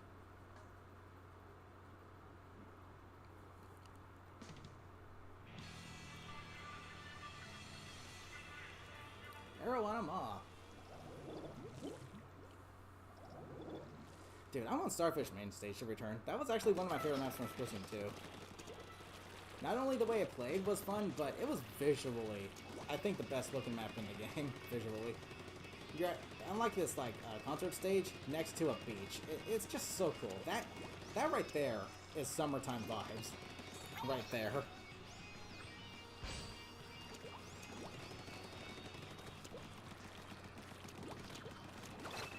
Very fitting for a game like Splatoon. I want to see that map return in Splatoon. The only reason I wouldn't want it to return in Splatoon 3 is because, you know, they probably butcher it. But they actually made Manta Maria better, so maybe they'll somehow make that stage better if they make it return. Which would be nice. Ooh, looky! Sprinkler attached to the tree. I'm giving the plant a little bit of water in this heat. Where's that going? Right there. Even though I'm giving it ink and not water.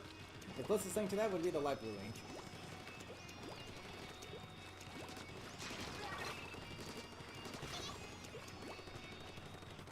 Dang.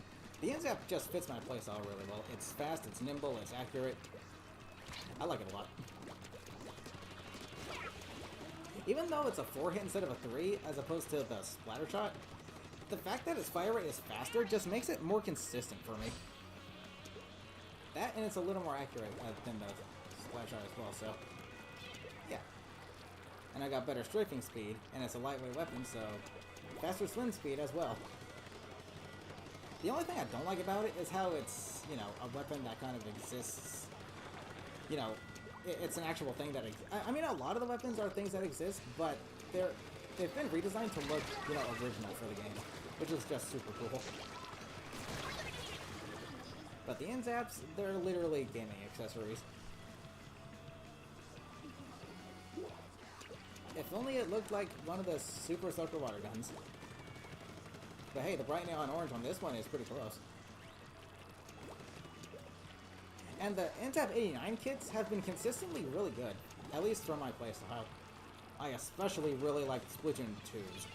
Freaking auto bombs, antenna missiles.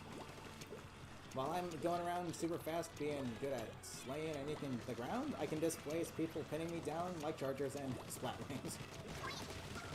Absolutely solid kit. And then in Splatoon 3, we got super jumps, along with the auto bombs again. Hello. That and it's ink efficient too. The Gold Dynamo, it had a Splat Bomb as a sub in all 3 games, Splatoon games. Which begs the question, why does the vanilla splatter shot not have burst bombs? Instead it's got suction bombs. Like, seriously? Why? Why is that?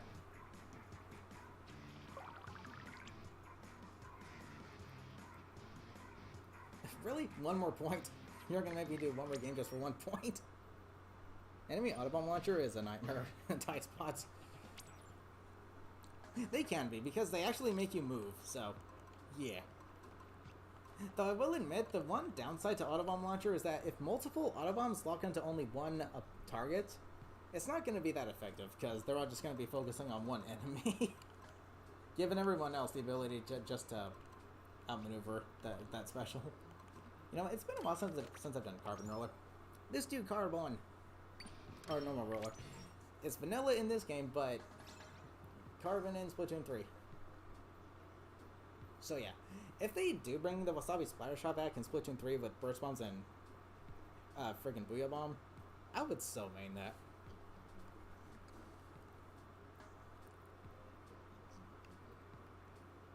Because that's the thing I like about the Splatter Shots. They're just really, they're pretty much the iconic weapon of Splatoon.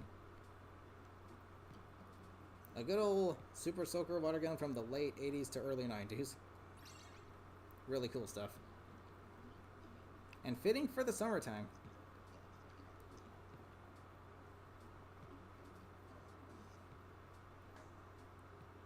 Curling Bomb Launcher is the best for splat zones. It can be, but I think the best one for splat zones is probably either Splat Bomb Launcher or Suction Bomb Launcher, just because of the delayed explosions and the amount of turf they can ink. But Curling Bombs, yeah, definitely up there. Definitely up there. And you think Booyah Bomb would be good for splat zones, but considering how you can literally fire into it and completely take away any turf that it covers, it kind of makes it not the best for splat zones. Splashdown is pretty good though because it's instant, assuming you don't get cancelled. Then as for Splatoon 3, Reef Slider is splat zone cheese. That is the cheesiest thing for splat zones because it pretty much takes the zone instantly. The entire thing. The Reef Slider is pretty much just only good for splat zones. It sucks in normal, every other thing, and in Salmon Run. Though in story mode, it had its uses. They actually set you up for a good Reef Slider usage. But in an actual match, yeah, Reef Slider is probably the worst special in the game.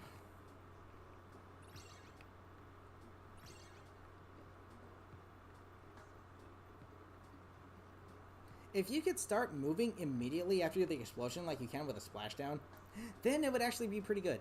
Because you would have those invincibility frames along with being able to get out of there from getting camped. But since you're stuck there for like a full second, yeah, absolutely terrible. Not only that, but you should be able to steer it while it's sliding. That would be cool.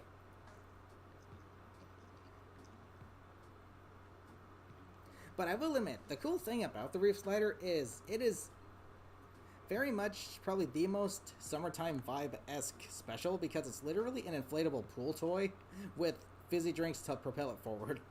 That is like summertime right there. You know, I keep bringing up summertime when it comes to Splatoon, but you know what? That's the vibes I get from this game.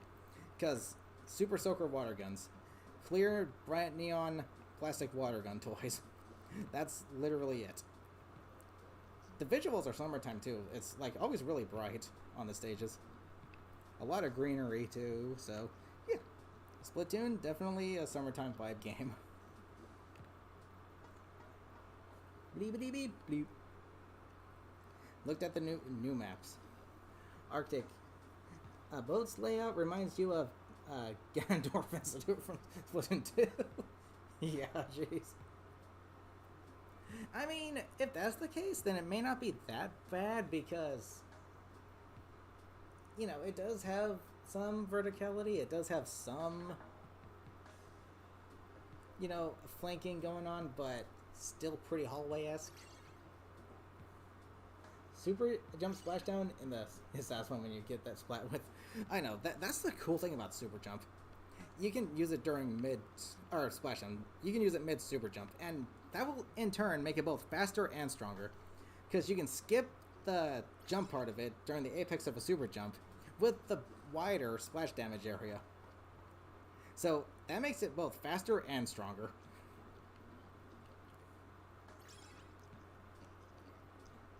But heck, even Splashdown was pretty summertime-esque, because, you know, hence the term splash down, like you're jumping into a pool. And Burst Bombs, probably the most summertime-esque sub-weapon, because they're literally water balloons. They are actual water balloons. Which is another reason they're my favorite, just because the concept behind them. But unfortunately, the weapons that they're put on don't really fit my playstyle. The closest one to it would be the vanilla Splatter Shot, but it's got Burst Bomb Rush, which I think kind of sucks.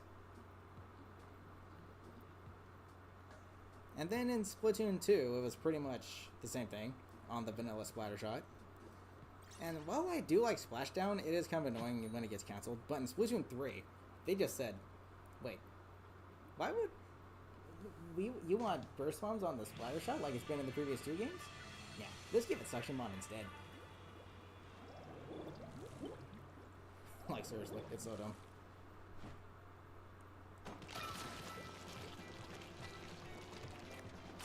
Doink.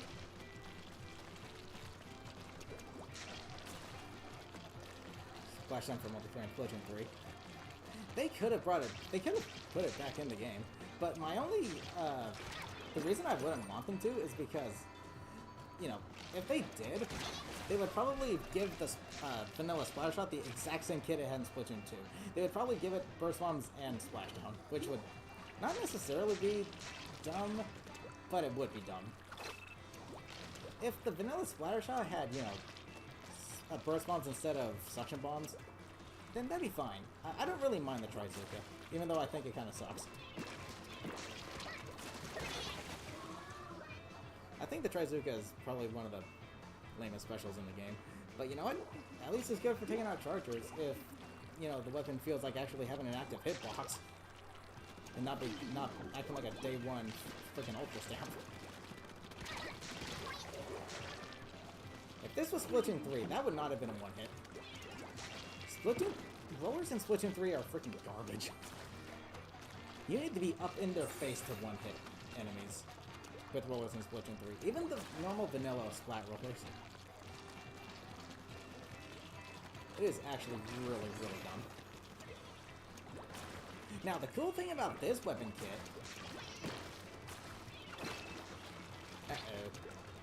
is that it's one of the few Inkzuka weapons that are not so easily punished after, you know, activating it, because you can throw a burst bomb at your feet and swim away. When the Inkzuka normally doesn't paint its feet at all, you're kind of stuck in place with where you're using it, kind of like a charger. But in this instance, you can actually just go and swim away. So that makes this kit not only fun, but unique. The only other weapon I think to do that is the Neo Splash on that thing. Where the heck did you go? Net!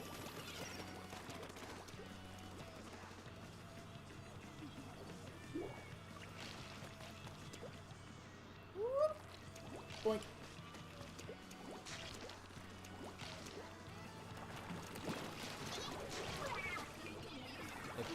If this was Splatoon 3, I probably would not have done that double. Jeez. Splatoon girl, how's it going? How's it going? Welcome. There was someone on there? Yes, there is. Oh. Jeez. Dang, dude. Carbon Roller in this game is just really freaking good. Ah, I could have gotten that last splat. Yeah, rollers in Splatoon 3, they're terrible. Their hitboxes are so bad.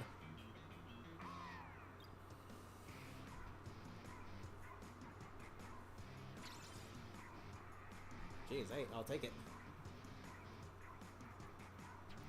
There was one thing hated about Splatoon 2. Yeah, main power up. Admittedly, there were some weapons that actually kind of needed it, if I'm being honest. But a lot of the weapons that they did do damage up to did not need it, such as the .96 Scout, which was a 2-hit. Why is it an increase in damage? Like, why? Why was the Splattershot Pro an increase in damage when it was one of the higher damaging, longer ranged, accurate weapons in the game? Like, seriously? Did someone down there at Nintendo suck at Splatoon 2 so bad that they had to give themselves a crutch? That's my opinion on the Dark Tetra Dualies, aka Final Phase of 3. You mean the rapid splashdowns? Definitely tricky, but here's the thing. When you do that, when you get enough damage on them and they do that surprise splashdown, you can, you know, shoot them out of the air like an actual splashdown cancel. But, yeah, easier said than done, so. Triple splashdown. You know what? Much like Triple Ink Strike, I imagine if they did make a special like Triple Splashdown, it would be 3 really quick, but less lethal splashdowns. Like, a direct hit would still one hit, but the splash damage area would be a lot smaller. And you got to use 3, kind of like the Trizuka, or the Triple Ink Strike. As the, you know, gauge is going down, you get to swim around and decide when you use them. You know what, that would actually be a really great special for Splatoon 3. But given how the original Splashdown is in the story mode, they might as well just bring that to the multiplayer. Like, sheesh. If they did bring it to multiplayer, there'd be a lot more variety in the weapon kits. Too many weapons have too many of the same specials in that game. is dumb.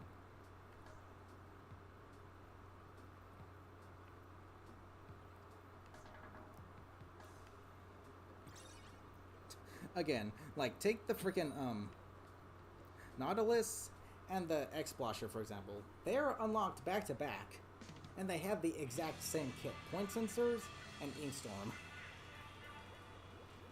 2 back-to-back unlockable weapons have the exact same kit. Just when you thought reused kits in Splatoon 2 were bad. Yeah, take a look at Splatoon 3. Same exact kit back-to-back. Like, wow. They are clearly running out of ideas. Which is also why they redid, you know, Splatfest they did 3 times already. And almost every Splatfest before that was a food-related one. Nintendo are just flat out running out of ideas.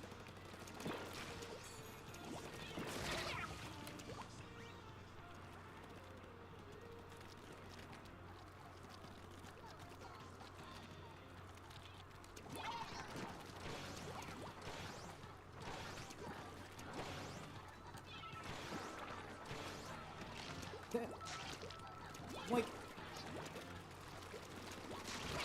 greetings! How's it going? Who's throwing what from where? I don't know. Gotta go! Oh.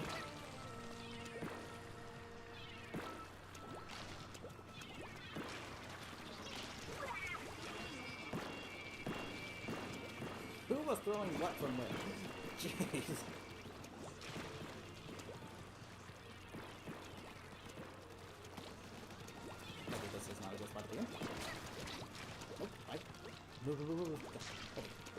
Jeez. That is one thing that's really annoying about Splatoon 1, is that the trajectory which you throw your sub-weapons can be really unorthodox sometimes.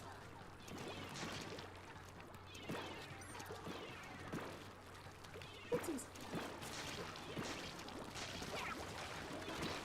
Oh, hi. Jeez. Didn't get the new Splatfest song.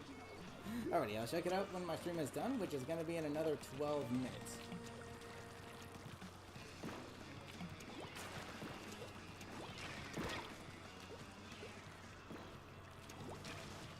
Is it safe to go here? Oh. Hello, sir.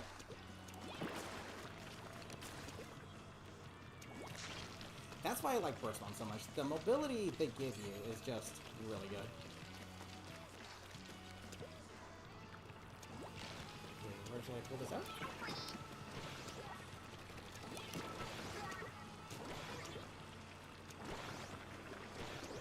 Anyone else? No.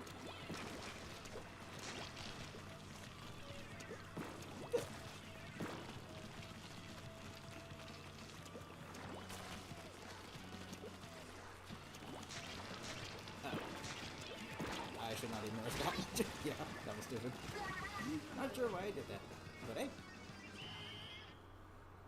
Carpet Roller in this game is just a whole lot of fun, because it's actually consistent. You don't need damage up at all to make it consistent. In Splatoon 2, you needed a little bit of MPU to make it more consistent, like maybe 1 minute and 3 subs of it. But in Splatoon 3, this thing is a wet noodle. It does not do any damage at all to anything.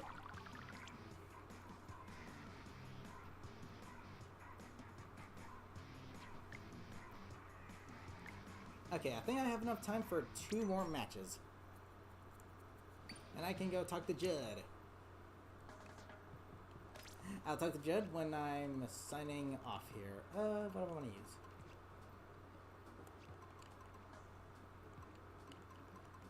I really don't know. You know what? Let's use the berry. The berry Splattershot Pro is actually pretty darn cool looking. And it's the only bomb rush that I actually kind of really like. Shift Cali versus Marie, Calamari Contation, Phase 2 DJ Octavio, boss fight played instead. That's kind of cool. I mean, they did something similar for the Final Fest in Splatoon 3. Or 2, if I remember. You actually heard Splatoon 1 music.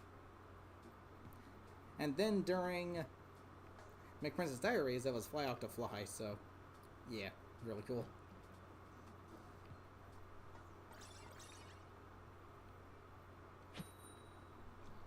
Alright, 2 more matches and then I'm gonna call it a stream.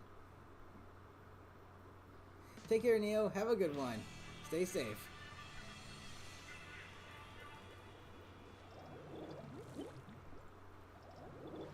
On day 2. Which is pretty cool. Dang, the thing about Splatoon 2, even though it's, you know, somewhat recent, that game still holds a lot of nostalgia for me because it was my first Splatoon game.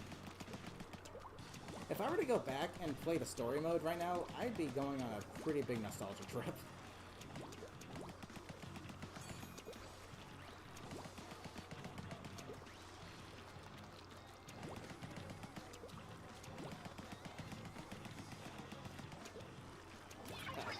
Let me pressure you. Not even. Actually, I can use my main weapon still, so. Move! Okay, I'm gonna throw that there and get down. You want to stay at a comfortable distance with this thing.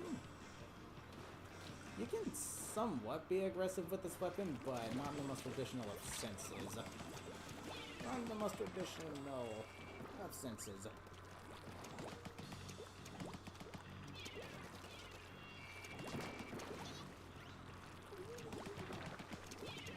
Oop. Who was where? Excuse me. You must be using like 3 mains and 9 subs of defense up there, because that was 3 hits.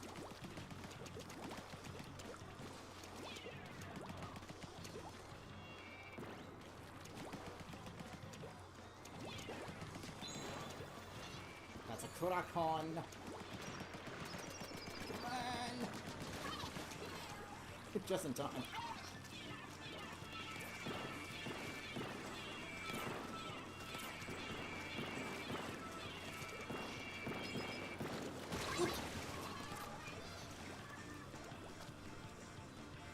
Oh, there you go.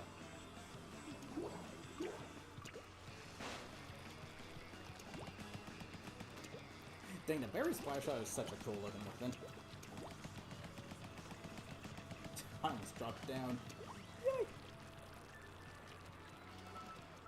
Did these guys have a DC or something?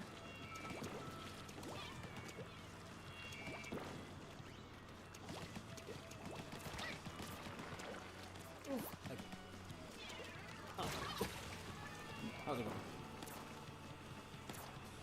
Squiffy. Okay, something I don't really understand is how in Splatoon 2, the Squiffer's got a really cool buff where even if you're jumping or in the air, the charge time will not slow down. It'll be the same speed. So how come the mini Splatlings don't have that? They kind of need it. Again, I'm guessing it's because Nintendo, a lot of people down there favorite chargers, so they gave themselves a nice buff just to say, haha, we're artificially good at this game. Which is why the map design in Splatoon 3 is absolute trash. But yeah, the mini Splatoons could definitely use that adjustment as well. Not having the charge time slow down.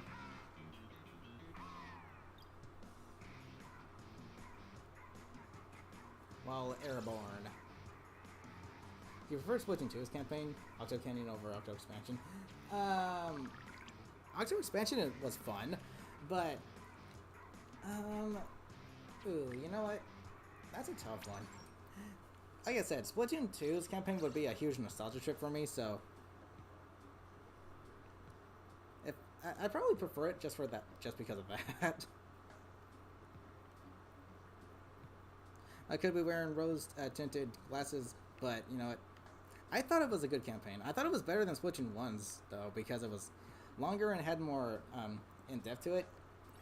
You can use different weapons and not just, you know, one. So it is definitely an improvement. And it was a little longer too.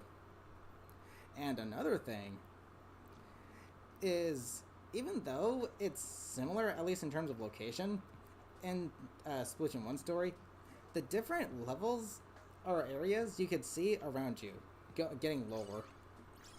So it had that whole, you know, interconnected world thing going on, which is really cool.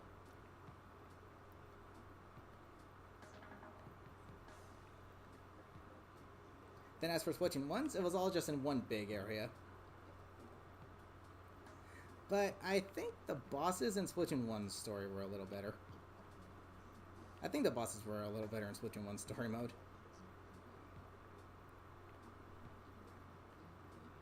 Bling! Bling! Jump, jump! Why Splatoon 1 and 2 are better?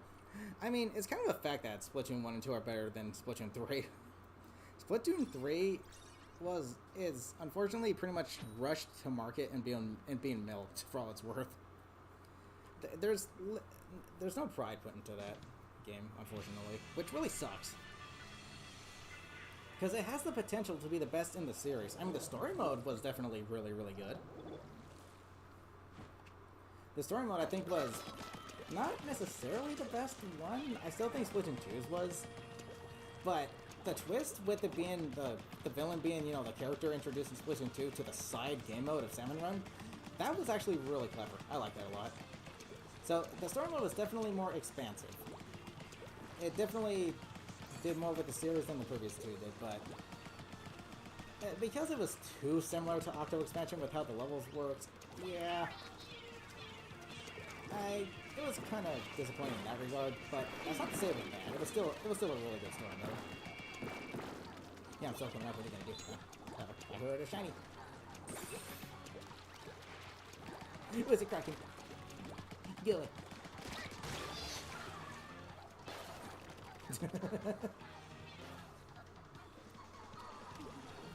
He liked Octo Expansions. I liked them too, but I still think Splatoon 2 story mode is the best one.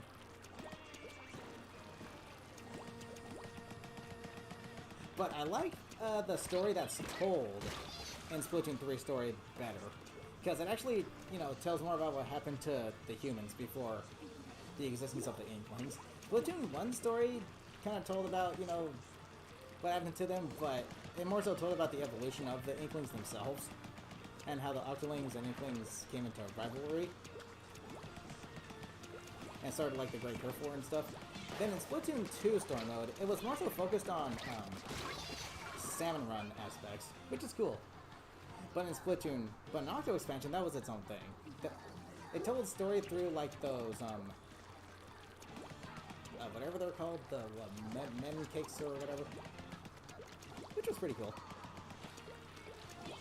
But Splatoon 3 story mode, I definitely think it had the best a thing to go off of the story mode. Finally telling what happened to the, you know, humans, which I thought was just really cool.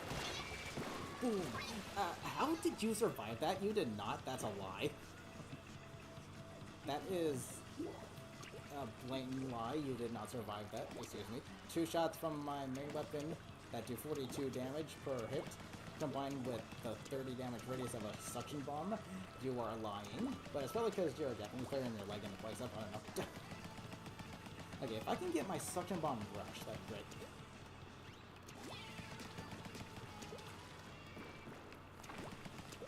Suction boom reach. Give me the sub-weapon spam. The one that I actually kind of like. Come on, just a little bit more ink. Ooh, I'm not gonna get it now. Ooh, I am gonna get it. Ooh, I can get it. I can still potentially get it. Come on, it's just gonna be the last few seconds. Thank you. Jeez. And of course it has a vacuum effect and sticks to the poles. That is one thing that I despise about suction bombs. Like, if they are even the teeniest, tiniest little micropixel touching a wall, they will just suck onto them like it's a vacuum effect. It is annoying. That stupid little gimmick has made me lose Splatoon's games on multiple occasions. Because I'll be throwing my suction bombs, but there'll be this tiny little thin pole in the way, and they'll magnetize to it. It's atrociously annoying. Ugh, it is so annoying how that happens. They just magnetize to the smallest freaking things. Which is why I would prefer Splat Bomb Rush, because that doesn't happen. Level 30, a rare item. Armor Jacket Replica. 1,400 coins. Really? No Super Sea Snails? 30 wins is kind of bit much. 10 wins would have been a lot more. Would have made a lot more sense.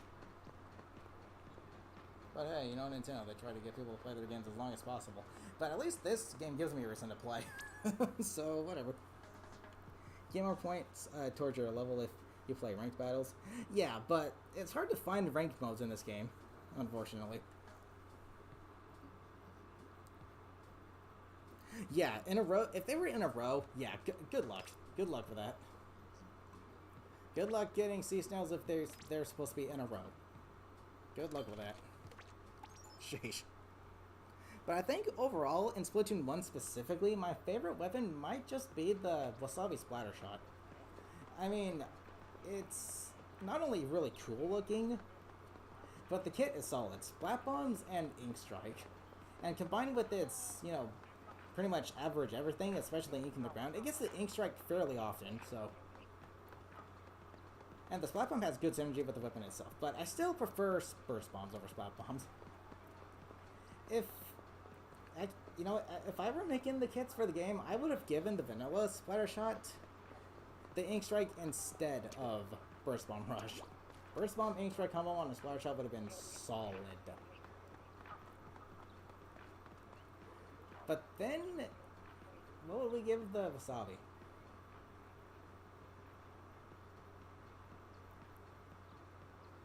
I guess Kraken? Splat Bomb and Kraken? Because the Tenatech has Suction Bomb and Inkzuka, so yeah. But yeah, I'm going to go ahead and call it a stream right here. So, with that being said, tomorrow I will stream again. I'm not sure if I'll be doing multiplayer battles or if I will be doing the Amiibo challenges. Because I can totally do them right now, but I'm not sure how long it would take me as the thing, so... I might do video uploads of these instead of a stream, because I'm not sure how long it'll take me, because then with video uploads I can pretty much take as long as I need to with them. It's not very long if you recall. I mean, I can't... didn't you have to do something in the final battle too? Like fight DJ Octavio with limited ink? Oh boy. That's gonna be a bit challenging.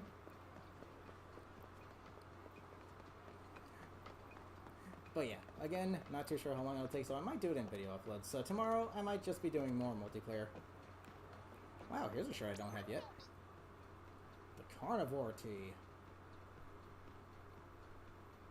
By Firefin. 60 challenges in total. Okay, so like, I could do 10 challenges in one video. Making for a total of 6 uploads. I don't know. But yeah, I'm going to call it a stream right here. So with that being said, thank you guys so much for joining me. I'll see you tomorrow for some more Splatoon 1. So until next time, love you all. Take care.